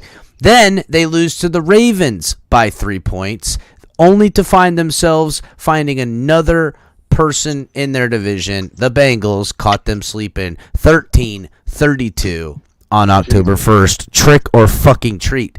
My point is that this is a team in a Thursday night game, wasn't it? That's right. Yeah, that was a Monday night. Yes. Oh, it was a Monday night. Thursday. Okay. I thought it was Thursday. Again, they've only handily beat the Bengals and the Steelers, both in their division, straight losing to everyone else outside of one victory against the garbage ass fucking Panthers. So continuing on that thing, we don't measure with the garbage Panthers. They don't even have the same coach. They don't even know who their quarterback is come week to week. I think they're starting not Sam Darnold or Baker Mayfield. It's the other weird guy. I don't even know his name. Yeah. Whatever the fuck he is. No need to learn his name. He won't be here next fucking year. Okay? I ain't got fucking room in that for this, bro. I don't need to learn his fucking name. My point is, the Falcons look to be decent enough, but they can't even. They're giving wins away to the Chargers, who continue to reel, but they're 5-3, I think, whatever the hell they are. Patriots, we've always kind of dealt with them. They got the dog shit beaten out of them by the Patriots. Again, Patriots, Jets, both opponents in our division beat them. The trend continues. Dolphins win this football game. Thank you. Hell yeah. He's more worried about us losing. I'm worried about us being number one in our division, and Buffalo's, realistically about to be third place after 4 o'clock this Sunday. And who predicted that shit, Color? I wonder who predicted that, Color. That's the most realistic thing right now. Color predicted this, you guys. You realize that, right? And he's worried about Jacoby Brissett. God damn. Color predicted that the House of Glass would crumble. Jacoby Brissett? You are. What did I predict again? No, the fuck I'm not. There you go. You're a liar, and the truth ain't in you. Something as simple as a hand injury, even a thumb injury, could bring down the house of cards that is known as the Buffalo Bills. Apparently, we were one finger injury away from losing Mark off the face of the earth, too. And you know what? There's a realistic chance that we'll be right come the end of the year. They could end up third in this division when it's all said and done, behind the Dolphins and the Jets. Who knows, Color? The Patriots, the Jets. Listen, Ryan, they could end up last in this division, only solidifying word for fucking Batum what Color said could happen to their asses, bro. Exactly. Boom! Just straight fucking Shaquille O'Neal shatter the glass on their asses. At the beginning of the season, I said they was finishing last. I didn't even. I think Color. Didn't you bet that, Color? Those are the freaking receipts. No, I was only able to get in the first two, so I bet I bet Dolphins Patriots as 1 and 2. Oh, you fucked up. You fucked up with that Patriots. It went away before I could get it in. It's still out of reach. That shit could be a thing. It could still be, but again, the epic slide of Buffalo. Amnesia. At the beginning of the season, I said the Bills was finishing last, irregardless of who was their quarterback. Ooh, see, there you go, Crypto. Now you feeling it. I didn't need an injury to aid me. We didn't say that. We were just pointing out that it's a certainty on that House of Glass because of how top heavy they are in their quarterback. I still thought that their time has come and that they were going to have kind of a comeback to reality type of moment. My order of division wasn't contingent upon an injury. I was just adding that they're one injury away from being the trashiest team in the AFC East, possibly the AFC. Yep, I remember. Yeah, that's fine. Thank you. But I went out on that limb at the beginning of the season and said they were going to be dead last. You found Color on the end of that limb. Involved in all our conversations. No, we weren't rounding around in circular logic like we are right now about Jacoby fucking Brissett. What are we talking about here, bro? Fuck that asshole. I'm gonna destroy the Browns. I don't know about destroy the Browns, guys. I do see the trend continuing, but I say we win. It'll be a hard game. We'll probably win by 4 or 5 points. Really, it's right now. Whatever the spread is, we're going to be right at it. More worried if Jacoby got injured in the beginning of the game, and we have to face whoever the hell their backup is. I don't even know who it is. See, now you're talking. I think it's is it Colt McCoy? Jesus Christ.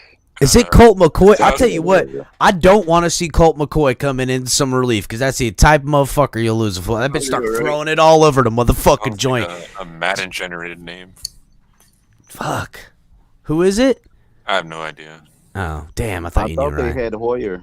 Oh, let me look it up. I'll look up their Oh, is it fucking Hoyer? Patriots. No, not Hoyer. I mean, does it really matter? No. He's coming behind Jacoby Brissett. Like, that's already enough to let you know it's not nobody, ain't he? Like come on. What we talking about? Come on, man. Come on, guys. Come on, man. I mean, even the best backup in the NFL, Teddy Bridgewater, Zappy couldn't is a stop third-string fucking. quarterback. He's got a couple of You wins. said under who his belt. again? Zappy? Jesus, get him off. Yeah, he's How a much did his third-string ass off? quarterback, and he came in and got wins for them. Bro, the Patriots Listen. haven't beat us in 3 years. What are you talking about? Well, we I'm haven't talking played the about them Patriots against us. yet. I'm talking about the fact that the third-string quarterback can still do the job. Bro, Bailey Zappi. Guys are irrelevant. You're bringing up guys we will never hear about on Sundays, bro. Guys, you know who their backup quarterback. Don't say color. Don't say. Let's do a little hinting. Give us some No, hints, you're not please. going to get it. You're not going to guess it. I looked it up Oh. too. You're not going to get it. You're not. Oh there's fuck! No way anybody. All right, hold up. Let me get some questions. Has he play? Has he been a team's NFL starter? Like, did they draft this guy to play for them? No. Okay, fuck. Was Neither he one of drafted by the Browns? Number 2 or number 3. Oh my God. Like, I don't know if they were drafted Yeah, by oh the my Browns, God, but yeah. neither one Okay, of them. so have- they're Yeah, nobodies if people then. I'm not don't even earn an sure either NFL one of them paycheck, have played they a got mouths to preseason feed. game. I got it. Okay, Bro, who is Miles it? Gaskin earns an NFL It's- paycheck. it's Like, what are you number talking 2. about, bro? Number Yo, 2 what, you is figure Joshua out what I'm Dobbs. talking about. Come on, man. Who? Like, Dobbs? Come on. Dobbs. Josh Dobbs. Josh Dobbs from Tennessee. Is And the number 3 is the other guy? Hold on. Is the other guy the dude from Georgia? Where did that guy go? From? Is it from? No, it's Kellen Mond. I don't know. MOND. Who the hell are these guys? M-O-N Moan. Nobody. I think Fromm was at the Nobody. Giants. I Franz thought he with was the going to Giants? say Drew Rosenfels. That would Kellen have been better Mond. as if it were Josh Rosen. Why does Josh Rosen. Dolphins legend Josh I would Rosen. actually That's the pity guy them, from Texas Tech. and I would think. call up Skyler and be like, "Yo, can you go put on a Browns jersey for a half because they're in a Bro, real exactly bad the way." reason why Skylar ended up on our 53 is teams like the Browns that would have snagged that bitch up with a quick. He's the Bro. best starter right now, Let's be He's the fucking starter real. right now They're for like, bring that kid here. I got Doofus and Dingleberry as my backups. I don't know who these guys are. I mean, who the fuck are those guys? What schools did they go to? Does anybody know? Mon went to A&M. Mon Texas went to A&M. A&M. How long's That's he what I been in just the said. league? How long's he been in the league? Dobbs A went to few Tennessee. years. 2021 was this year that he's in because he was in the Senior Bowl that people was drooling all over. Yeah, Mon got a strong arm, but he can't hit the side of a barn. All right, Paul. Yeah, with the kind of like legit. a guy by the name of Josh Allen. We all figured out how that worked out. Yeah, Bro, well, that I'm not- took a I'm couple not You're years. doing comparing that. Kellen I'm not Mond doing to Josh. Yes, that's exactly I what mean, the here fuck we he's trying go, to bro. do. That is exactly what he's trying to do right now. Move the No, goalpost. I'm not. Go ahead, Crypto. We hear you. Well, hell, go dig up Earl Morrill and put his head on somebody else's body, and man, he might do good too. Or Josh Allen's a bum anyway. I never thought I'd be worrying about a third string quarterback on this stream right now, bro. This is fucking sad, bro. Real talk. No one's worried about a third string quarterback. This is football. Okay, and we're the better team. Since this is football, let's just call it what it is. We are the better team. We're just being humble and saying, hey, Okay, where's the big old when you need it with the blind ass fan Put alert? it away early. That's all we're doing. We're just saying, hey, we handle our business. It's not We should win blind the ass game. fan. Vegas has us favored. Even Vegas knows that we're the better. When does he have? And I'll wait. When does it happen in 2022?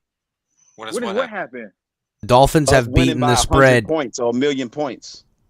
Oh no, that's never happened. And that's the good. You know what? You just fed the narrative. Thank you. We haven't even played our best football yet, and we're what? And we're probably not. We are who we are. We're at the midpoint of the season. There you go. We're probably not. We're at the midpoint of the season. We are who we are. We were at the midpoint of the So season we're a last winning year. We were team giving with up 29 record-setting points per receivers. game. Okay. And we ended the year at 21 points per game. So obviously we can get better. Yeah, but we never got together as a team. The only reason we haven't dropped a 50 piece is because our defense can't get off the field. Still woeful, and they make up the difference. I guess. You win, Crypto. Yeah, he wins because it's a pointless conversation at this point. It's just like talking to a wall. I know he's eating them W fingers like Jameis Winston, man. I don't think Jameis Winston can. I think the cast stops him from doing that. Watch out, boy. I'll cross a motherfucker over right now, dog. If Jameis Winston was with the Browns, I'd be a little worried this week. Yeah, that's true.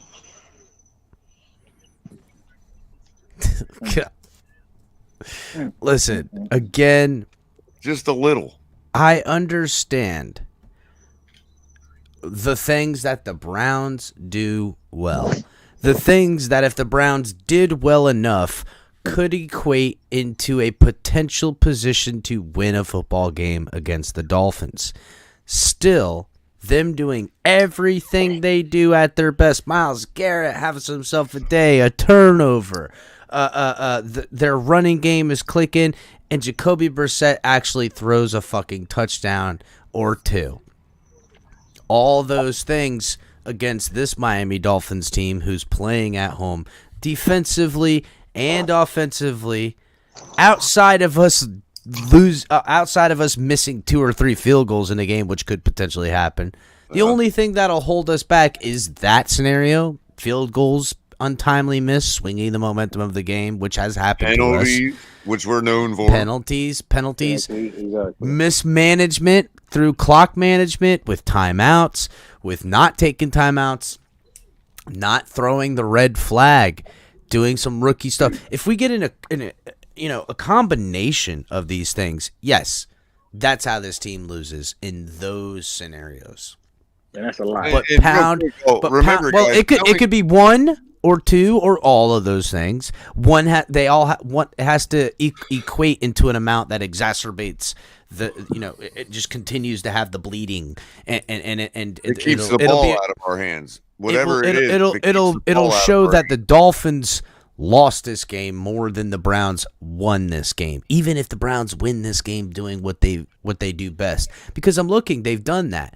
But again, that's a scenario in which we'll, at a loss at that point, we'll look back and we'll go, okay, yeah, play calling, these things, they reared their ugly head. Here it is. All is not to be lost. Dolphins could lose 3 more games and still be in there. Fuck, they could maybe lose 4, but I doubt it, going only in with 10 wins.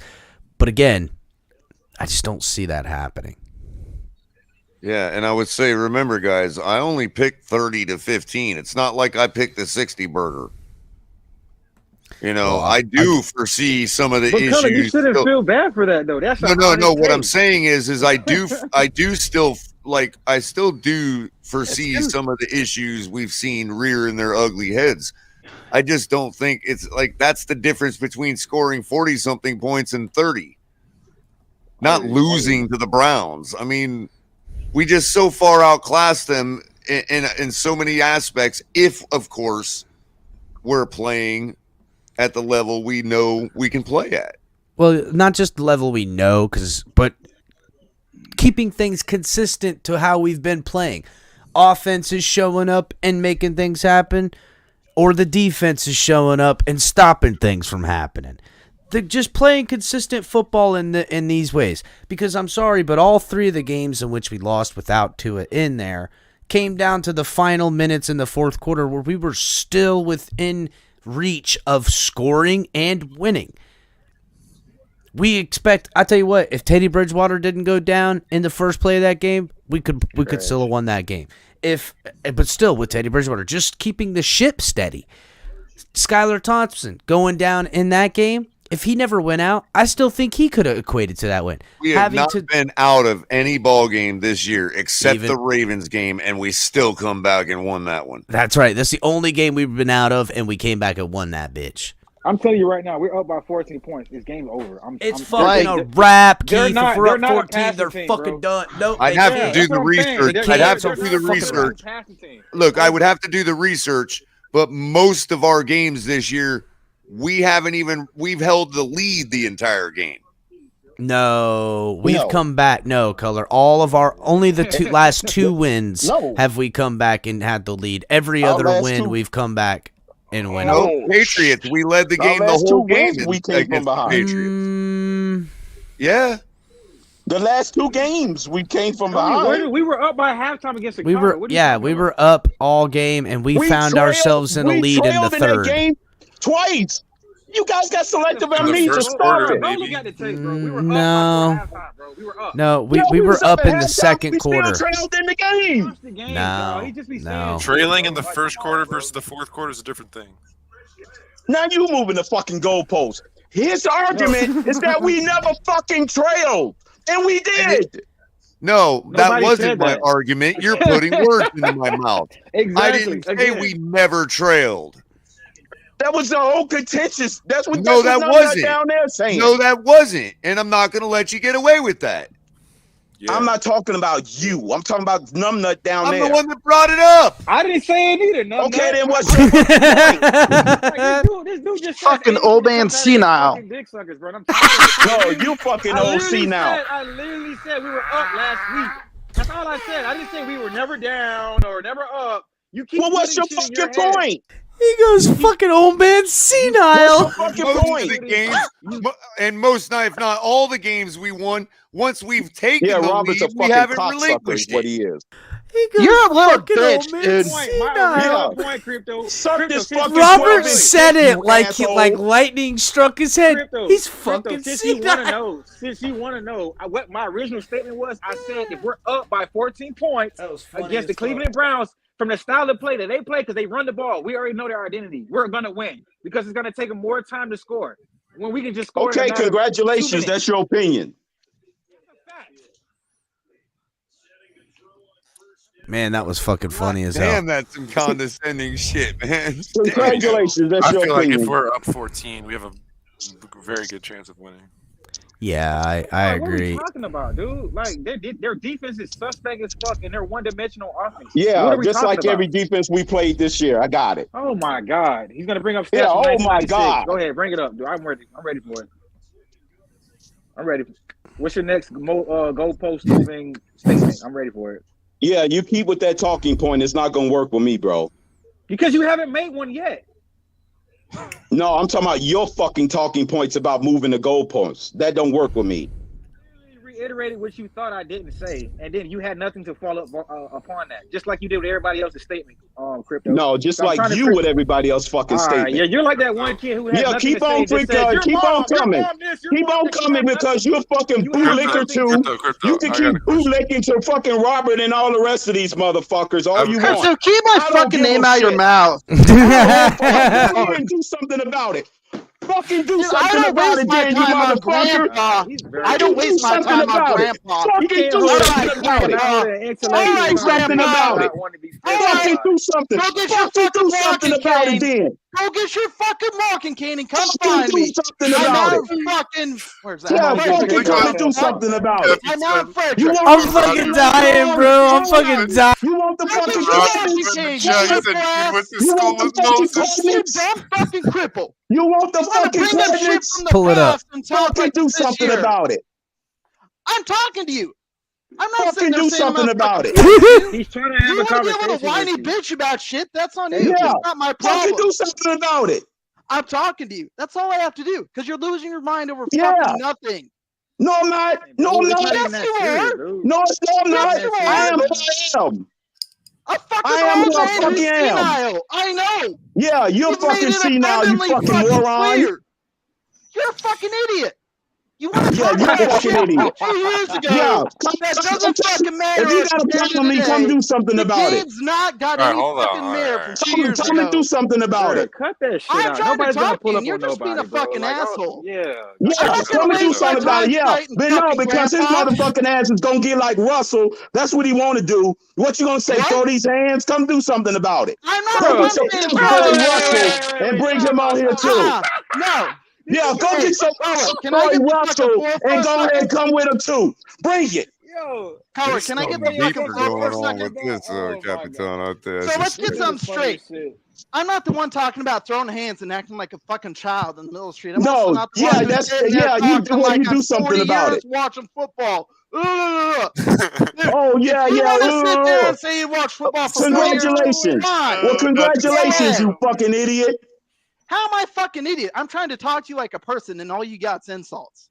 You don't have a fucking No, vouch. all you Say dollars your fucking lies. insults too. I'm returning a fucking favor.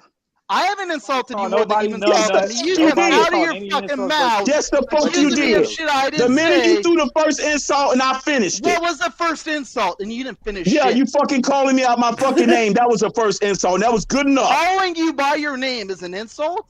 No, calling you out of my name. Calling you by Dude, that's how I know you're fucking retard. Robert cannot be Yeah, beat you right fucking now. you fucking retard. That's how I know you're fucking retard. No. How did I call you out of your name? Explain that to me, because you're You apparently fucking using vernacular. insulted me. How? You name called me just like I name called you. I returned the fucking favor. You call me first. Well, he's trying to say you got his pronoun mixed go up. ahead. He likes to refer Yeah, to keep her. on going to You that. call me first. You went to fucking Nugget and fucking idiot right off the bat when I asked you why you're comparing stats from 2020. No, you see, no, because earlier and today you were saying a bunch of bullshit and you called me out my name. Bullshit. I didn't call you out by your name. I fucking returned the goddamn favor and you mad. I didn't call you out by your name. Yes, you did. You called me an insult first. We don't even know. You do the same thing. You did the same thing on Stephen D's show before, and you did the same thing before. Oh, wait a minute. Yes, you did. No cross show thing. Shout out Stephen D, but you can't take something that happened one day, one time. Stephen D show months ago. Wait. And by the way, Irving, If you want to call out a receipt, you got to present it. You can't just say you got to find the receipt I'm talking about. New rule. Commercial breaks, bro. I mean, this is still better than commercial breaks. You got to admit. Apparently, I'm winning because I'm sitting his head for months. So whatever. Ooh, Robert's got you there. You've been living in it. You've been living in that head forever. You winning what? I got rent. I'm sorry. Not my problem. Yeah, what are you living? What are you living? Go get a life. Go get a life. I have a life. Go get a life. I'm doing the same shit Go as get you a are right life. now. Go get a life. I have. Yeah, go get a life. Why don't you go fucking serve your country first before you talk to me? Ha! I have, and I got time. I have, and I got time. No. I have, and I got time. Now what? Fuck you. Hold up. You know what, you dumb motherfucker? I am active duty army. So fuck you. Shut your goddamn mouth about shit you don't fucking know, you piece of shit. Yeah, okay. Robert, I remember you telling me this. I remember you telling us this before. Don't you dare question my Yeah. How long? How long? I got time. I got time. Yeah, okay. I'll serve my country and what? And I got time for your shenanigans. And what? What's your next one? For your shenanigans. Fine, congratulations. Next one. What's your next one? Yeah, congratulations. I got 3 branches. I got 2 branches of service. Who cares? Yeah, good for you. About shit that don't matter. So bro. what? What the fuck How is many fucking years? Happy Veterans Days, guys. Thank you for the service. Appreciate it. Salute. Thank you, Cap. Yeah, you keep dick Thank you, Cap. Which is how long you served in the military to do it, Jacoby Brissett. I wonder if this is you what the fucking barracks keep sounded dick like on a riding. regular Keep Friday dick night. riding, Robert. You fucking know it, bro. Keep dick riding, you dick rider. Crypto, you're a piece of shit. And a Oh, fucking you're a piece of shit. And a goddamn senile. Yeah, you keep fucking dick riding. Fuck you, Crypto. We're done. I got Fuck nothing you. to say to you. No, Fuck man, you. fuck you. Fuck you. Yeah, fuck you. I would have to say, Dick rider. Crypto, Along with your bootlicker that's say trying good to day, aid and abet you. I say good day, sir. Motherfucker I have ever met. Yeah, you fucking bootlicker. Bootlicker. You carpetbagging son of a bitch. Airborne You carpetbagging son of a bitch. What is it, 1941 and shit? What you talking about? He's fucking grandpa, so we can't expect anything current from him. Well, yeah, I will say, carpet Crypto. bagging. I've watched Crypto. I've watched Crypto whip up on plenty of people, but I gotta say something. Robert got the better of you today, Crypto. If I've been in your head for months, it's not my problem. You ain't been in my head for months. I just gave you an example from back then. Nope. You said I in addition to what you did all this week. I don't even think you're right. Up your nose with that rubber. All you did this week. I didn't do shit to you this week. You carpetbagging. You did it on Batman's show. You did it on pretty much everybody's show. Up your nose with a rubber I'm hose. disrespecting you? Ball breaking. No, it's not disagreeing with me. Disrespect me is what you said out your fucking mouth. No, the fuck it is. You're just a dumb fucking piece of shit because that's not what I you said. just a dumb piece of shit. No, man. You're a fucking old dumb well, come do something about No, they're ignorant. That's ignorant. Well, come do something about this piece of shit then. Bro, nobody's gonna show up to your house. Yo, go ahead. Bro. You keep dick riding. Yeah, you dick rider. Because you're weird as fuck. You want everybody to show up to your fucking house. He can stop this show. We don't want to come to your house, Crypto. We don't want to come to your house, bro. It's not worth What my the Do you have beer? Do you have beer? Damn, dude, you're weird as fuck for that, bro. Fucking stop dick that rider. energy, bro. Yeah, stop dick riding. Come on, idiot. Come on, stop it, bro. Come on, stop it, bro.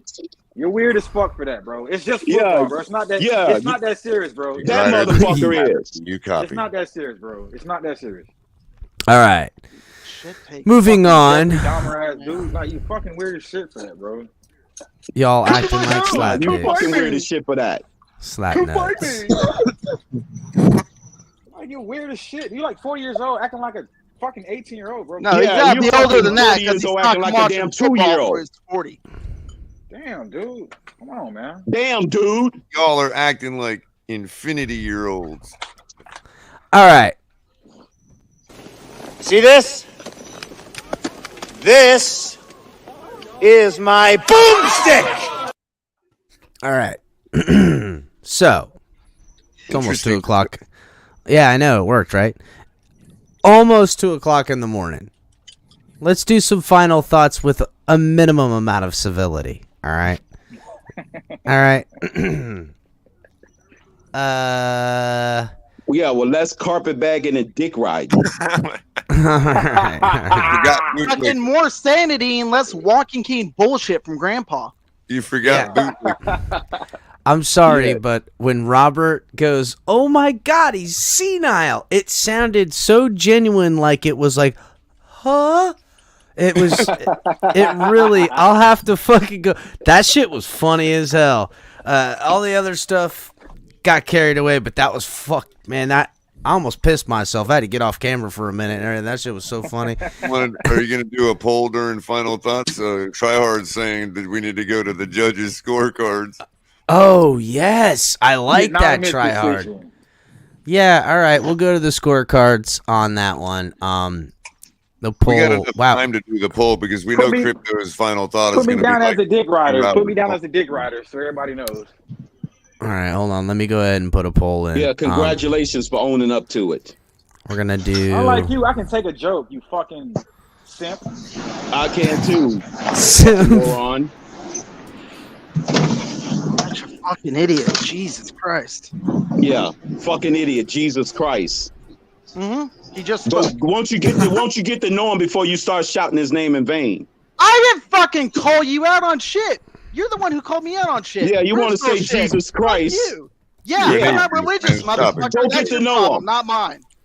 Yeah, all right. Get to know him first before you go shouting his name in vain. Let's try some final thoughts. Let's go ahead. Paul, why don't you get it in? I know you've been trying to squeeze some in.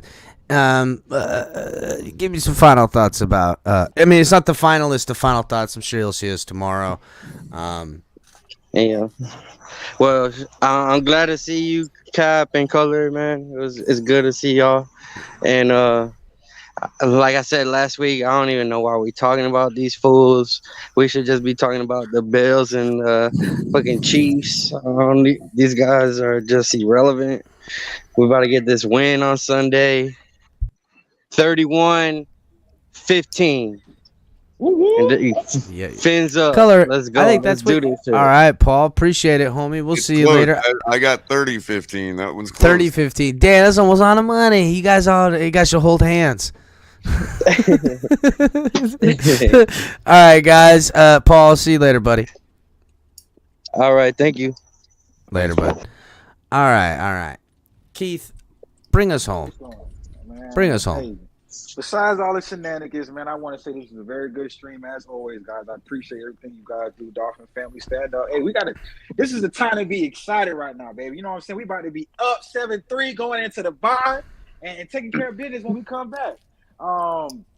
Hey, Crypto, it's no beef, man. Hey, that's all love. At the end of the day, on Sundays, we're rooting for the same team, dude. But, hey, we're good, man. And I just hope that we're good on my heart. I'm not going to take that and, Don't worry, guys.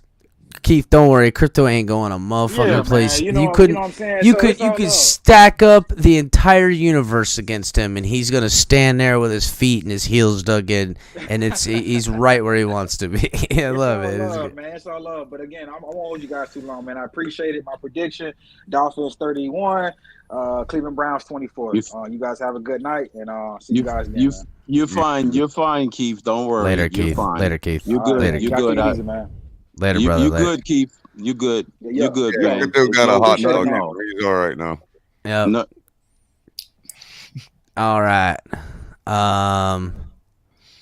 You been peppering your hot dogs, Crypto? Let's Ryan. Actually, the one I had earlier had some spices. Right. I haven't even tried the other spices yet. I haven't even thought of that. I just started with the pepper, and it's been yum. What the fuck y'all? You got pepper hot dogs? The fuck y'all got going on?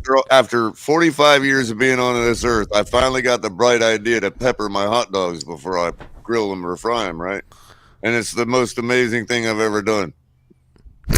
Good Lord, Color. You need to set some higher standards, my brother. I mean, we'll talk about that later. Season everything. I just never thought to do it to a hot dog for some reason. You ever put some Everglades seasoning on it? No, but I mean, my whole world has opened up now. All right, well, wake up. Some Everglades season goes on everything. Just only a pinch, though, as you know. So, all right, Ryan. Yeah, all right. Well, this was certainly a interesting stream to say the least, but it was fun. Fins up. I think we'll get the dub. I'm saying my prediction and Browns 20, Fins 28. Get a nice victory. Not too much, not too little. But I think the Browns will do good. I don't think it's gonna be Brissett though. I think if we're gonna let up points, it's going to be to their running backs. I don't think Brissett's going to really do much. And I think another great day for the offense. Give me Hill for a tutty. Give me Jeff Wilson for a tutty. And give me Trent Sherfield for a tutty, man. I need to see that guy get in the end zone. Hell yeah. Let's get Trent in there, man. He needs it. He got one stolen a couple weeks ago, so we need to get it back.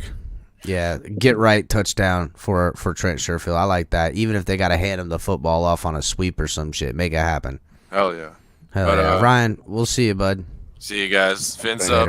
Like and subscribe. Don't forget, like and subscribe. Appreciate it, Ryan. Yeah, guys, like and subscribe, as Ryan says. Please do. Color, why don't you give some final thoughts, man, and hang out in the back. Sure I'm gonna leave Robert and Crypto to go over the final poll beforehand. Well, I already got my vote in, so all right, go. Either one of them who I voted for. Go right ahead, Color. Crypto's like, I don't give a damn who you voted for. that might be the sentiment, win or loss, Color. Right. Robert, DTA, Crypto. Have a good night if I don't see you in the back later on. And everybody, Fins up. Thank you to all the veterans who've held down the fort for us overseas and also here at home. All the work you've done, all your families, sacrifices and all that. Because I know I'm too much of a weakling to have ever done it. So appreciate every one of you. And I would never have passed the psyche, Val. Sorry. Yeah. And all of those to come. So, Fins up. I'll catch you guys in back. Have a good night, everybody. Appreciate All it, right, Color, Color. man. Appreciate it, brother. Love you, bud. Appreciate it, man. Good one, Color. All right, DTA. Give us a little something. Shit, I don't got much to say after that hour-long fiasco, but I don't know, bro. I didn't mean to upset nobody, you know what I mean? At the end of the day, I'm not a fucking rah-rah fan, so I'm not going to come up here every Sunday and be like, yeah, we're going to win, I mean, I don't give a shit if a team's got 3 wins or only 2 wins. Like, if they're a shit team, I'll say they're a shit team, despite how many wins or losses they have. If they're a team that I think is going to be tough, then I'm going to say they're going to be tough. Now, from the jump, it's not that I don't think we can beat them. We should beat them, But my prediction comes from, again, I feel like this could be a trap game for us. And I've even heard people say, like, the Texans could be. I don't look at those two teams in the same regard. The Browns have actually got some weapons. Now, of course, they don't match up to us in that regard, but they still have enough to do. Like, if anyone could out of them two, it would be them. With the running backs that they have, and as poor as our defense has been, it's just, I don't know. It has me worried. And then, again, I know, like, Jadeveon Clowney is definitely not the player he once was. I think once he got pulled into Seattle and then left Seattle, but from that point, he's just never been the same. He's not the same guy he once was, but Myles Garrett, but he's still a good player, right? And then you got Myles Garrett pairing with him. That also gives me concerns too, And I know Tua gets the ball out quick, and he's very proficient in being able to make plays work under pressure because of how quick he gets it out, but that's still a concern, right? So I guess those would be my 2 concerns right there, is their run game and then their pass rush. Those 2 things concern me, and then the cherry on top is just how our defense has been. And I get it by looking on paper, we've only allowed so-and-so points at home when playing at home, but that don't mean that's how it's going to be this Sunday. So just because something hasn't happened doesn't mean it can't. The things that we hope to see the team that have been, things that rear their ugly head, the chickens could come home to roost against an opponent like this. And I don't think anyone's arguing that. I don't think we mean to devalue. The Browns have played well. There's underwhelming moments, and then there are losses that have caused it. But they've kind of been what the Dolphins have been in recent memory, where their record ain't all that good because they're losing close games rather than winning close games. And we've seen that out of this Dolphins. They're like the Dolphins 2 years ago, in 2020. And this, again, is exactly how, like the Dolphins could upset an opponent just like ourselves. Hopefully we can have a good look at ourselves in the past, looking at the future, and handle our business at home. It most certainly could be a trap game, and you're absolutely right. That's what I mean. You make a really good point, actually, right there, and that's exactly kind of what I mean, right? Like, we have not gone out to any of these other teams and had our way with them and just fucking been the enforcer the entire time. So this is what upsets are made of right here. A team that's, we've been scoring a lot of points, but we've also been allowing a lot of other points. So, that to me is like a perfect brew for a trap game or an upset win for them. You know what I'm saying? It's because we haven't gone and imposed our will on any fucking team and ran away with it. Just hasn't happened. More wine, more women, more table.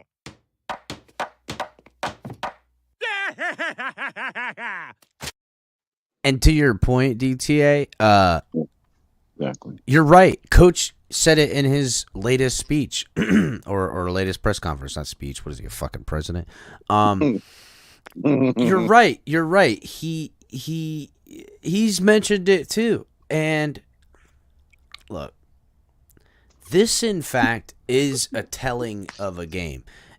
Not so much that if they win or lose. If they get blown off the doors, then we'll be like, oh, this team ain't really for real. You know what I'm saying? If they win a tight one, it'll feel good. If they lose a tight one, it'll feel bad.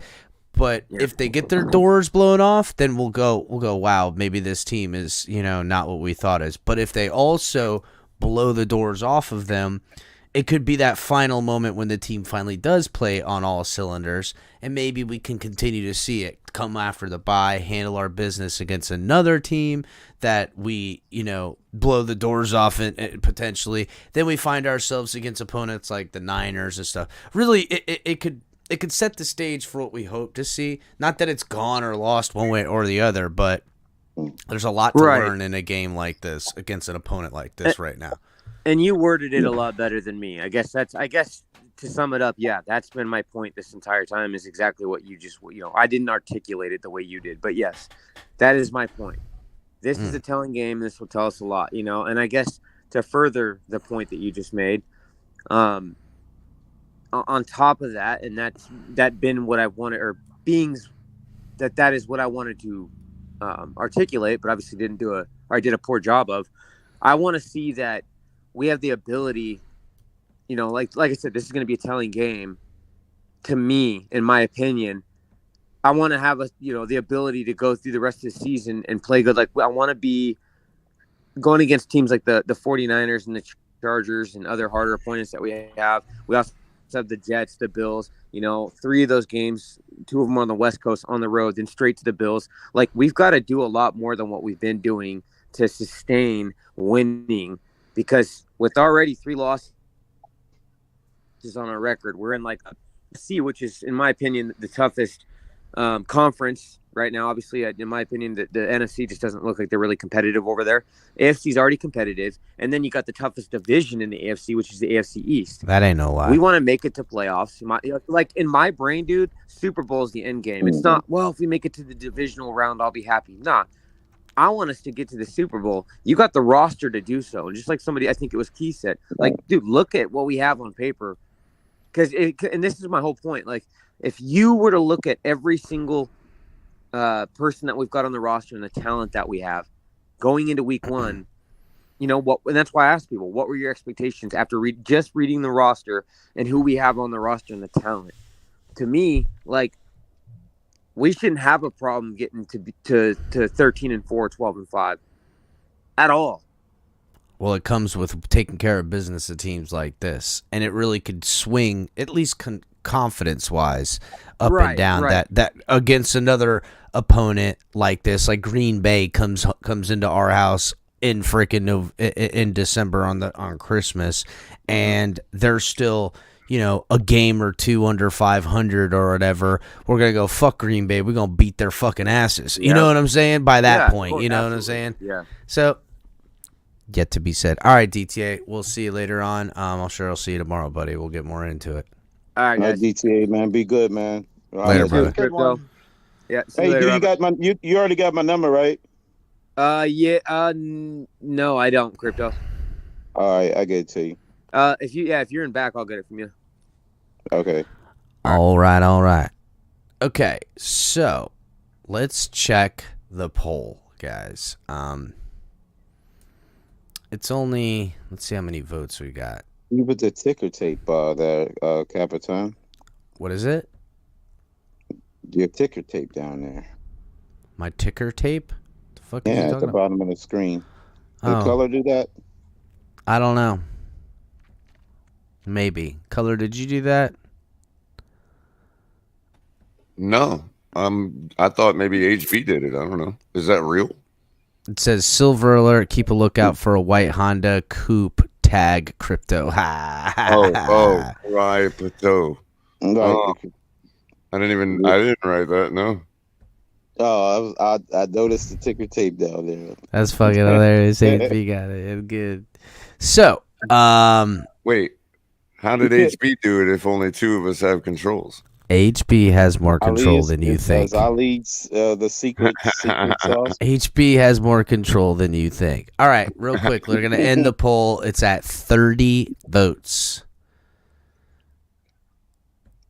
77% say Robert took the dub tonight. Crypto, sorry. Okay, and Nothing. That's what it was. I deferred across the people in the chat who takes the dub, Robert or Crypto, and Robert won again apparently because it's 70. Sure. Get a congratulations out, like at least a sarcastic congratulations out of Crypto, like, well, congratulations. Yeah, no, I don't need it, nor do I want it. Yeah. All right. Well, then. You definitely get that color.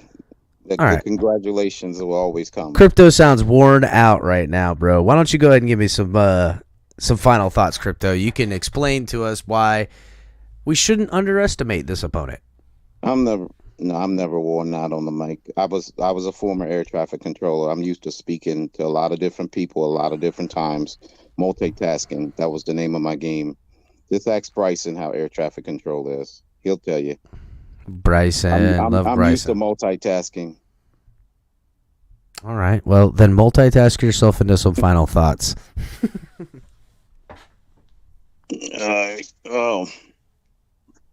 Listen. Crypto. Oh, sorry. No, I I'm guess here. you were okay. No. Go Listen. ahead. These 3 hours on Sunday has nothing to do with the previous 9 weeks. Those 3-hour games for the previous 9 weeks. The Browns are our opponent, not the Bears, not the Lions. But, however, with all thing else being said, what teams do is watch film. I'm sure everybody's watching film. The Browns watched enough film on us because they got a 9-game sample size, and vice versa. We have a 9-game or 8-game sample size on them because they had a bye week. So we got 8 weeks of film on them, and they got 9 weeks on us. So it's going to be not a walkover because due to what we did this season, I'm not going to even go to 2020. I'm basing off what we did this season as far as how we played in games we supposed to win by 1 million points. I just find it difficult to blindly predict us to win by 1 million points week in and week out when we have yet to have that 1 million point victory.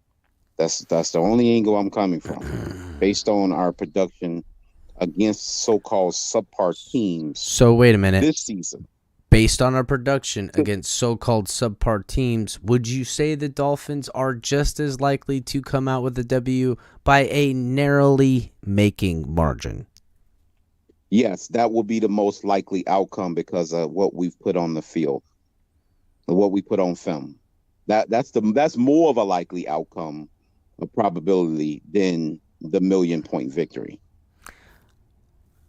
Okay, I think win or loss. I've seen. Listen, meaning those could be losses. You brought up a good point. The Browns lost a bunch of close games too. They're basically almost the inverse of us. Meaning we've learned how to win. We've learned how to win close games, right? Mm-hmm. They learn how to lose close games. All it takes is one crucial mistake at a key moment of the game. It doesn't have to be a multitude of mistakes that can cost you a game like this.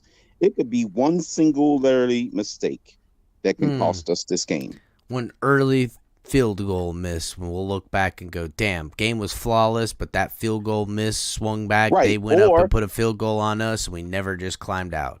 Or how about this for a snapshot in time? We benefited. Our defense played great defense on the block punt from Phillips, and we got a scoop score. That turned out to be the major difference in last week's game. So we capitalized on a block punt for a touchdown, and that's all we needed to win. Wouldn't you say the propensity? Wouldn't you say the propensity of our defense playing at a higher level of effectiveness is more likely at home because of what we do at home? See, they got the defense playing special teams, blocked a punt, and scooped and scored. And in last week and in recent, or not recent, but all this year's home games, the defense has created turnovers. They have created turnovers. Couldn't that be the turnover in our favor that causes the same likely outcome that we've both agreed upon, that this would be a loss or a win for us? I mean, okay. It can only if we can do what we didn't do in Pittsburgh, it scored more than 16 points. Okay. Because Yeah, that was a home game. Yes, but again, I think we came out hot as fuck in that first quarter. And the other 3 quarters, I don't know what happened with the play calling. It looked really forced. Well, you do have to tip your hat to the coordinators on that side of the ball with Flores and what's his name and Tomlin changing the coverages slightly to throw us off. They did. They tightened. Yeah, they did. They played where you're right. A lot of near. That happens to be one of the games that we led the whole ball game. That's true. That was one of the 2 games this season. That's correct, Color. It's almost like we got the lead and just week 8. That's correct. Maintained it 7. And had the defense play keep away. It's a weird thing. It was very reminiscent of a Brian Flores Dolphins in that game, which was weird. Right. Ironically, it happens to be him on the opponent's sideline, and we was playing a Flores type of game in a victory. Yes. So I mean, we win games like that we used to lose 7-10 years ago, but without the problem is that if you're doing that so often, you don't want that one game to bite you at the wrong point of the season. That's going to cost you. So I think that's kind of what DTA is saying too, and I don't think anyone is going to push back on that logic, Crypto.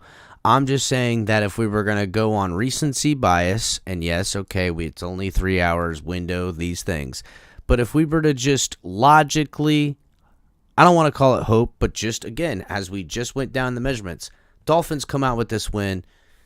Shaky in the fourth quarter. They could potentially even have the ball, and we need the defense to make a stop. But even if that defense doesn't make a stop, I've seen enough time in these last couple of wins or whatever, even in the losses, I've seen time where if an effective offense was out on that field, we could have grasped a win in time. And we've been seeing that offense. You mean if they had a wait a minute, hold on. No, if we had an offense in the 3 losses in the fourth quarter to couple to just putting together a decent fucking drive in the second half, one fucking decent drive in the second half in any of those 3 games, we could have won any of those 3 games. We just couldn't get it done. And we've seen out of this offense able to put together decent drives, whether it be in the first quarter or the fucking last quarter, doesn't matter. So again, I kind of played devil's advocate a little bit there because to me, Skylar Thompson was driving that football all over the damn field. Yet the offense got in its own way again and again and again with penalties and just they did everything to fuck that kid's day up. But yeah, but you remember what the late Denny Green says: "We are who we thought we are." I got that. But if we win the games we not supposed to win, or we was on the ropes and we wasn't supposed to win. You almost could be certain that we're going to lose the games we're not supposed to lose. That's just the rightful order of the football universe. That's been happening since the beginning of time. So that's why I say we're on a new timeline, bro. Is who we are. The moon just had the blood moon like 3 days ago. All the planets were aligned, and we had the blood moon. Last one we'll get till 2025. This is our window color, our Crypto. And the only coach in not just NFL history and sports history was our late Don Shula, was the only coach to avoid that anomaly of winning the games you're supposed to win and winning the games you're not supposed to win. So if that anomaly is shaken once in sports history, not just football history. If that anomaly is shaken for everybody, it's destined for everyone. But if that anomaly is shaken, now you're talking about a perfect season, or is that what you're referring to? Because I don't think that's going to happen. Yeah, as far as being able to avoid losing games you're supposed to, winning you're not supposed to lose. So anything short of perfection doesn't work? Crypto, with all due respect, I'd like to push back on that just a little bit. Bill Belichick made a killing out of doing it for 20 years. He went 12-4. He consistently won games that he was supposed to lose. 12-4 was his average for a very long time. He's another person that has defeated your logic there. No, he ain't, because he's also in a collection of those 12-4 wins. The Miami Dolphins was always one of those 4 losses that he was supposed to cakewalk. Yeah, we consistently split with him. But he also what I'm saying is even the great Bill Belichick lost games he wasn't supposed to lose, and that was to us a lot of times in Miami. Don Shula lost games too that he was supposed to win. He Yeah, was. but he's saying one time ever what I'm they saying, were it was perfect. only one time in history. Okay. Yeah, that we got you there. All right. Again, Misunderstanding on what you're saying on that one. Yeah. What'd you say? Striving I said for I perfection. misunderstood you on that one. Oh, okay. I think we all strive for it was only done once in sports history. That's all I was saying. Okay. So Crypto, I think we all strive for perfection. Again, we'll be extremely critical as we want, and I don't even mind picking the Browns for a victory for all the reasons you could pick. And it's not the end of the world. I mean, Jesus, losing to the Browns is not the end of the world. I mean, Couldn't be. It's not like we can't win the next 5 games. But we don't need to live in a like, paradigm. Like it's the end of the world just because me and DTA think it's going to go bad this week. It's not like the season's over. I don't have an issue with the watching you spit in the last 5-10 minutes. Like, that's fine. And I don't think this game's going to be hard. My issue is bringing up 2020. No, my only thing with that, Robert, was only to illustrate that our path, as far as I won't even say yardage is, what we putting out on the field. I was only just going by what the team totals was at the end, as far as the scoreboard. I guess I was meaning not, a loss. I wasn't being. I wasn't as clear. Must say your logic, Crypto, was defeated the moment you said that. The moment you invoked Denny Green. I made that point earlier tonight, and you shot it down. They're 3-5. We're 6-3. That's all you need to know. You are what your record says you are. Yeah, and they only just beat your own words, bro. Your own words. 2-5. 5 minutes ago, they dude. were 2-5 not that long ago. Remember, I never implied that the Browns are better than their record. I wasn't making that argument. I'm just saying that what they put on the field, as far as what they play, how they play. That we're lesser than our record. Well, that's how it would we're play. Not less than our record. We are. Their record isn't. Their record of 3-5 is a poor representation of how good of a football team they are, while our record of 5-3 or 6-3 or whatever is a poor representation of what we really are. That's what you're saying? I mean, to a certain degree, but it could be. Fair it enough. could be exactly. That's all I'm trying to get you That's to it. say, bro. That's it. All right, Crypto. But what I was saying. Close it up. It could be exactly. We just 6-3, and they're just 3-6 as far as what they plan, because we won games close and they lost games close. The inverse could have happened. They could have won games close, and we could have dropped those close games. True. And we'll be pounding the table on how good, how we should be undefeated still. Hopefully Mike McDaniel gets this team doing what it should be, like he had hoped, that the month of November was the team we were really going to start seeing. Whether it's this week, we narrowly come out with a win and have to wait 2 more weeks to beat the dog shit out of the fucking the Texans, and then go against the Niners and find a way to win them and find ourselves with only 3 losses and 8 wins or 9 wins, whatever the hell it is at that point, is yet to be seen. Agreed that a loss here sucks, not the end of the world. But all right, Crypto. Right, Shall but see I was you going to tomorrow. say. Go ahead. Yeah, I was going to say, because I guess Robert was asking about the 2020 thing when I brought it up. That was my only thing as far as the points. I wasn't saying our team is exact, because the construction of the team is totally different. I definitely agree with that. That was part of what I was trying to bring up to you, and you came off at me cross. No, I was only. The reason, forgive me, because I was only trying to emphasize only the points. I was just trying to isolate the points. I would love to have a conversation backstage with you to actually hash this out, because we ain't square.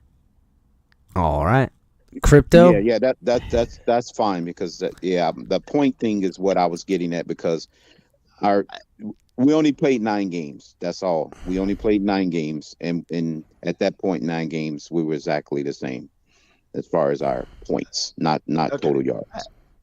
I will hash out my concerns with you on some of the stuff we said to each other in the back, because I don't want to air personal crap. out on the air. Bet. Okay, And there's that's some fine. things that I probably said, and there are definitely things that you said that I'm not good with. And it's not one-sided. So I will take some blame. Oh, well, look at that. Both these guys That's- acting like that's the fine. militant men that they Well, are. That's the same. That's the same here. Same for me too.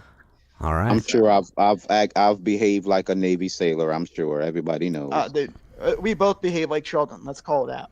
Numb nuts. I mean, sorry about that. No, that's a fair statement. Neither of us are good. Nah, it's all right. Right. Listen, this is where it's if it happens at 2:30 in the morning, does anyone really hear it? You know what I'm saying? But all right, I'm just busting your chops. Crypto, we will see you tomorrow. That's right now. Yeah, Cap. That's all cool. good, That's Crypto. it's all good, man. It's what they used to say. Now this is a military term I've gotten. It's all fun and games until somebody gets pregnant, but no one's gotten pregnant. So I can agree with that sentiment. Well, don't. that I can't say. I about died laughing when I first heard that when I was in freaking. Damn, I was in Italy when I heard that one, but it was good. Fair enough. Yeah. All right, Crypto. I'll see you backstage, buddy. I want to be wrong. We got to get this W though, but all is not lost. Even if I'm right, we still going to go to the playoffs and win it all. All is not lost for certain. 1,000,000%, Crypto. All right, we'll see you tomorrow, and I'll see you in the back. Okay. See you in a few, Crypto. Robert. Interesting night. Sorry about being a child. That's all right. Get me We're all too. a bunch of adult children anyhow, aren't we? What's You ain't lied. Sometimes I lose my damn cool. Tonight was one of those nights. Let's see.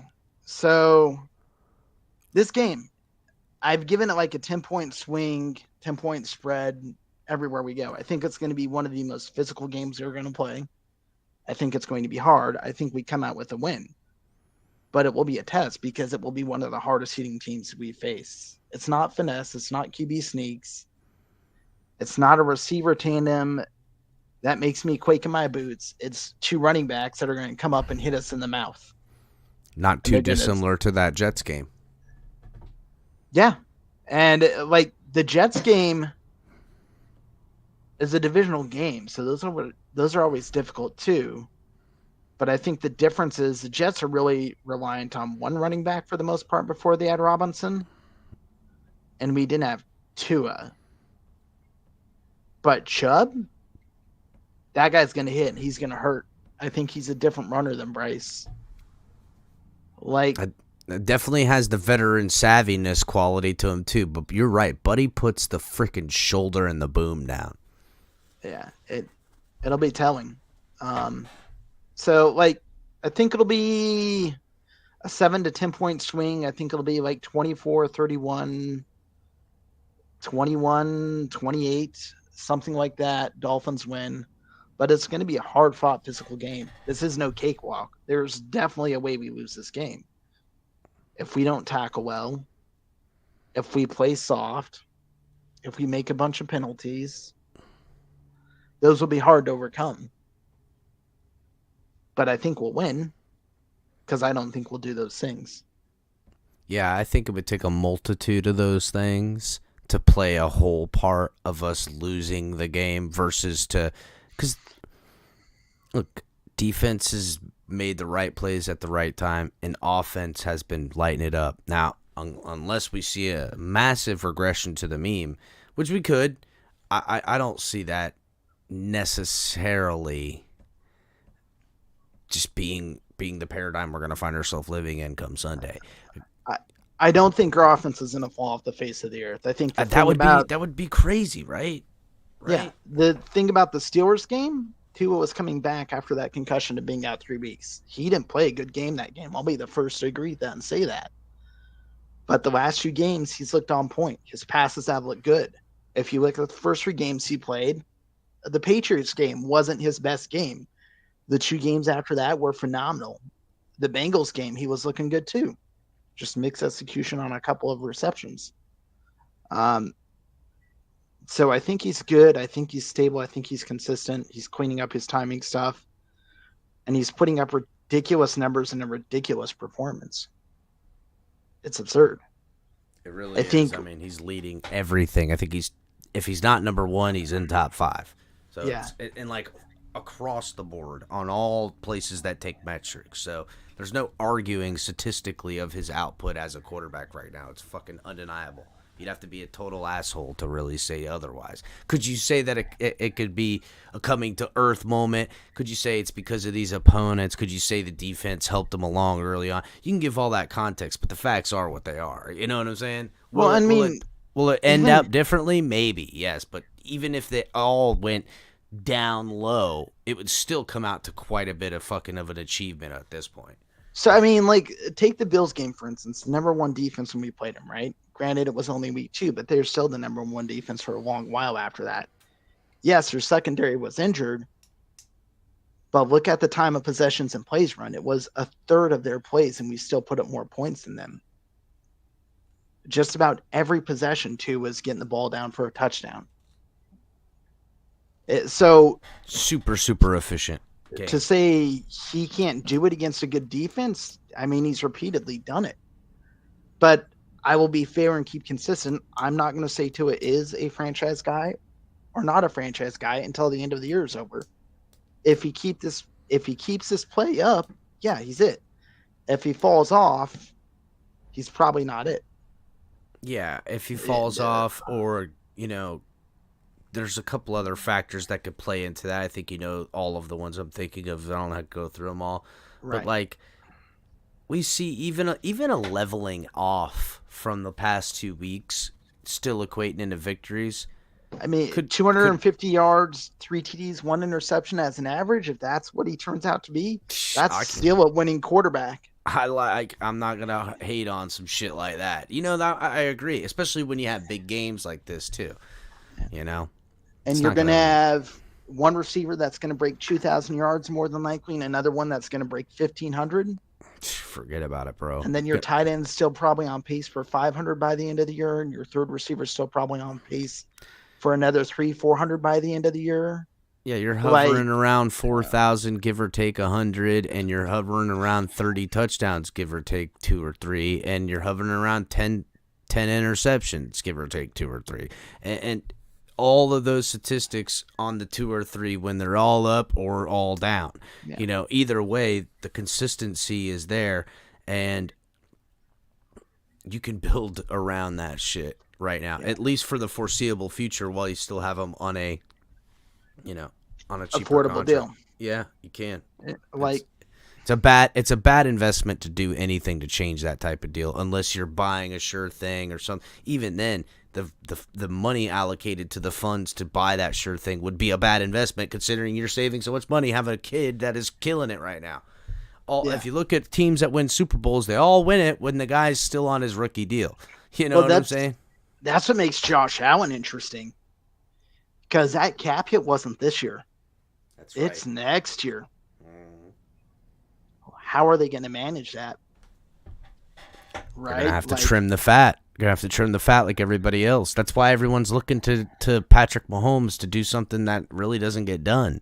A guy who's going to get paid $40-50 million and win a Super Bowl. And you know what? I think everyone in the NFL will breathe a sigh of relief, because some things never change. Get yourself a really good quarterback, you could still win championships around here. Mm-hmm. Or if not, then you could see teams start to devalue the quarterback position. Not right this moment, but as time moves on, we're still going to look at what Deshaun Watson does, what Lamar Jackson does once he gets the big money. Things like that. I mean, that's where you can't pay somebody $250 million over 5 years and then not get you a fucking Super Bowl. You can, but teams are just going to say, no, we're just going to not pay it. Everyone who drafts a quarterback, they're going to turn into running backs that are completely overpriced.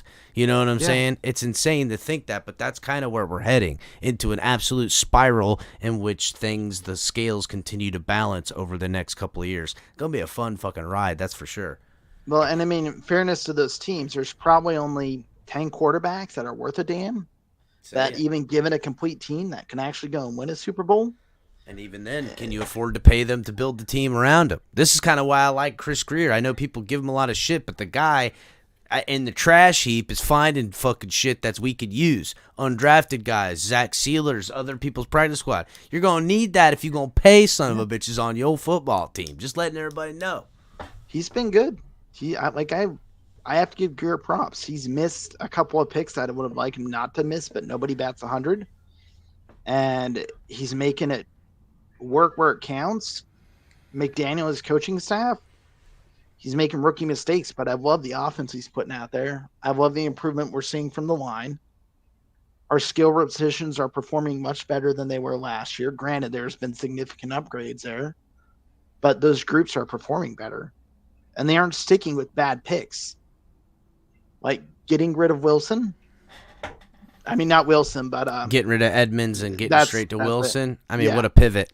And that's the kind of savvy moves we've honestly come accustomed to seeing Chris Greer make outside of blockbuster trades. He's had them all. I mean, if you were going to put it on a batting average, Buddy's a fucking hitter, okay? Just to be real. But valued up to other things that at least we've had around here. He's our all-time fucking leading hitter at this point in recent memory, especially during the Ross administration, as we'll call it.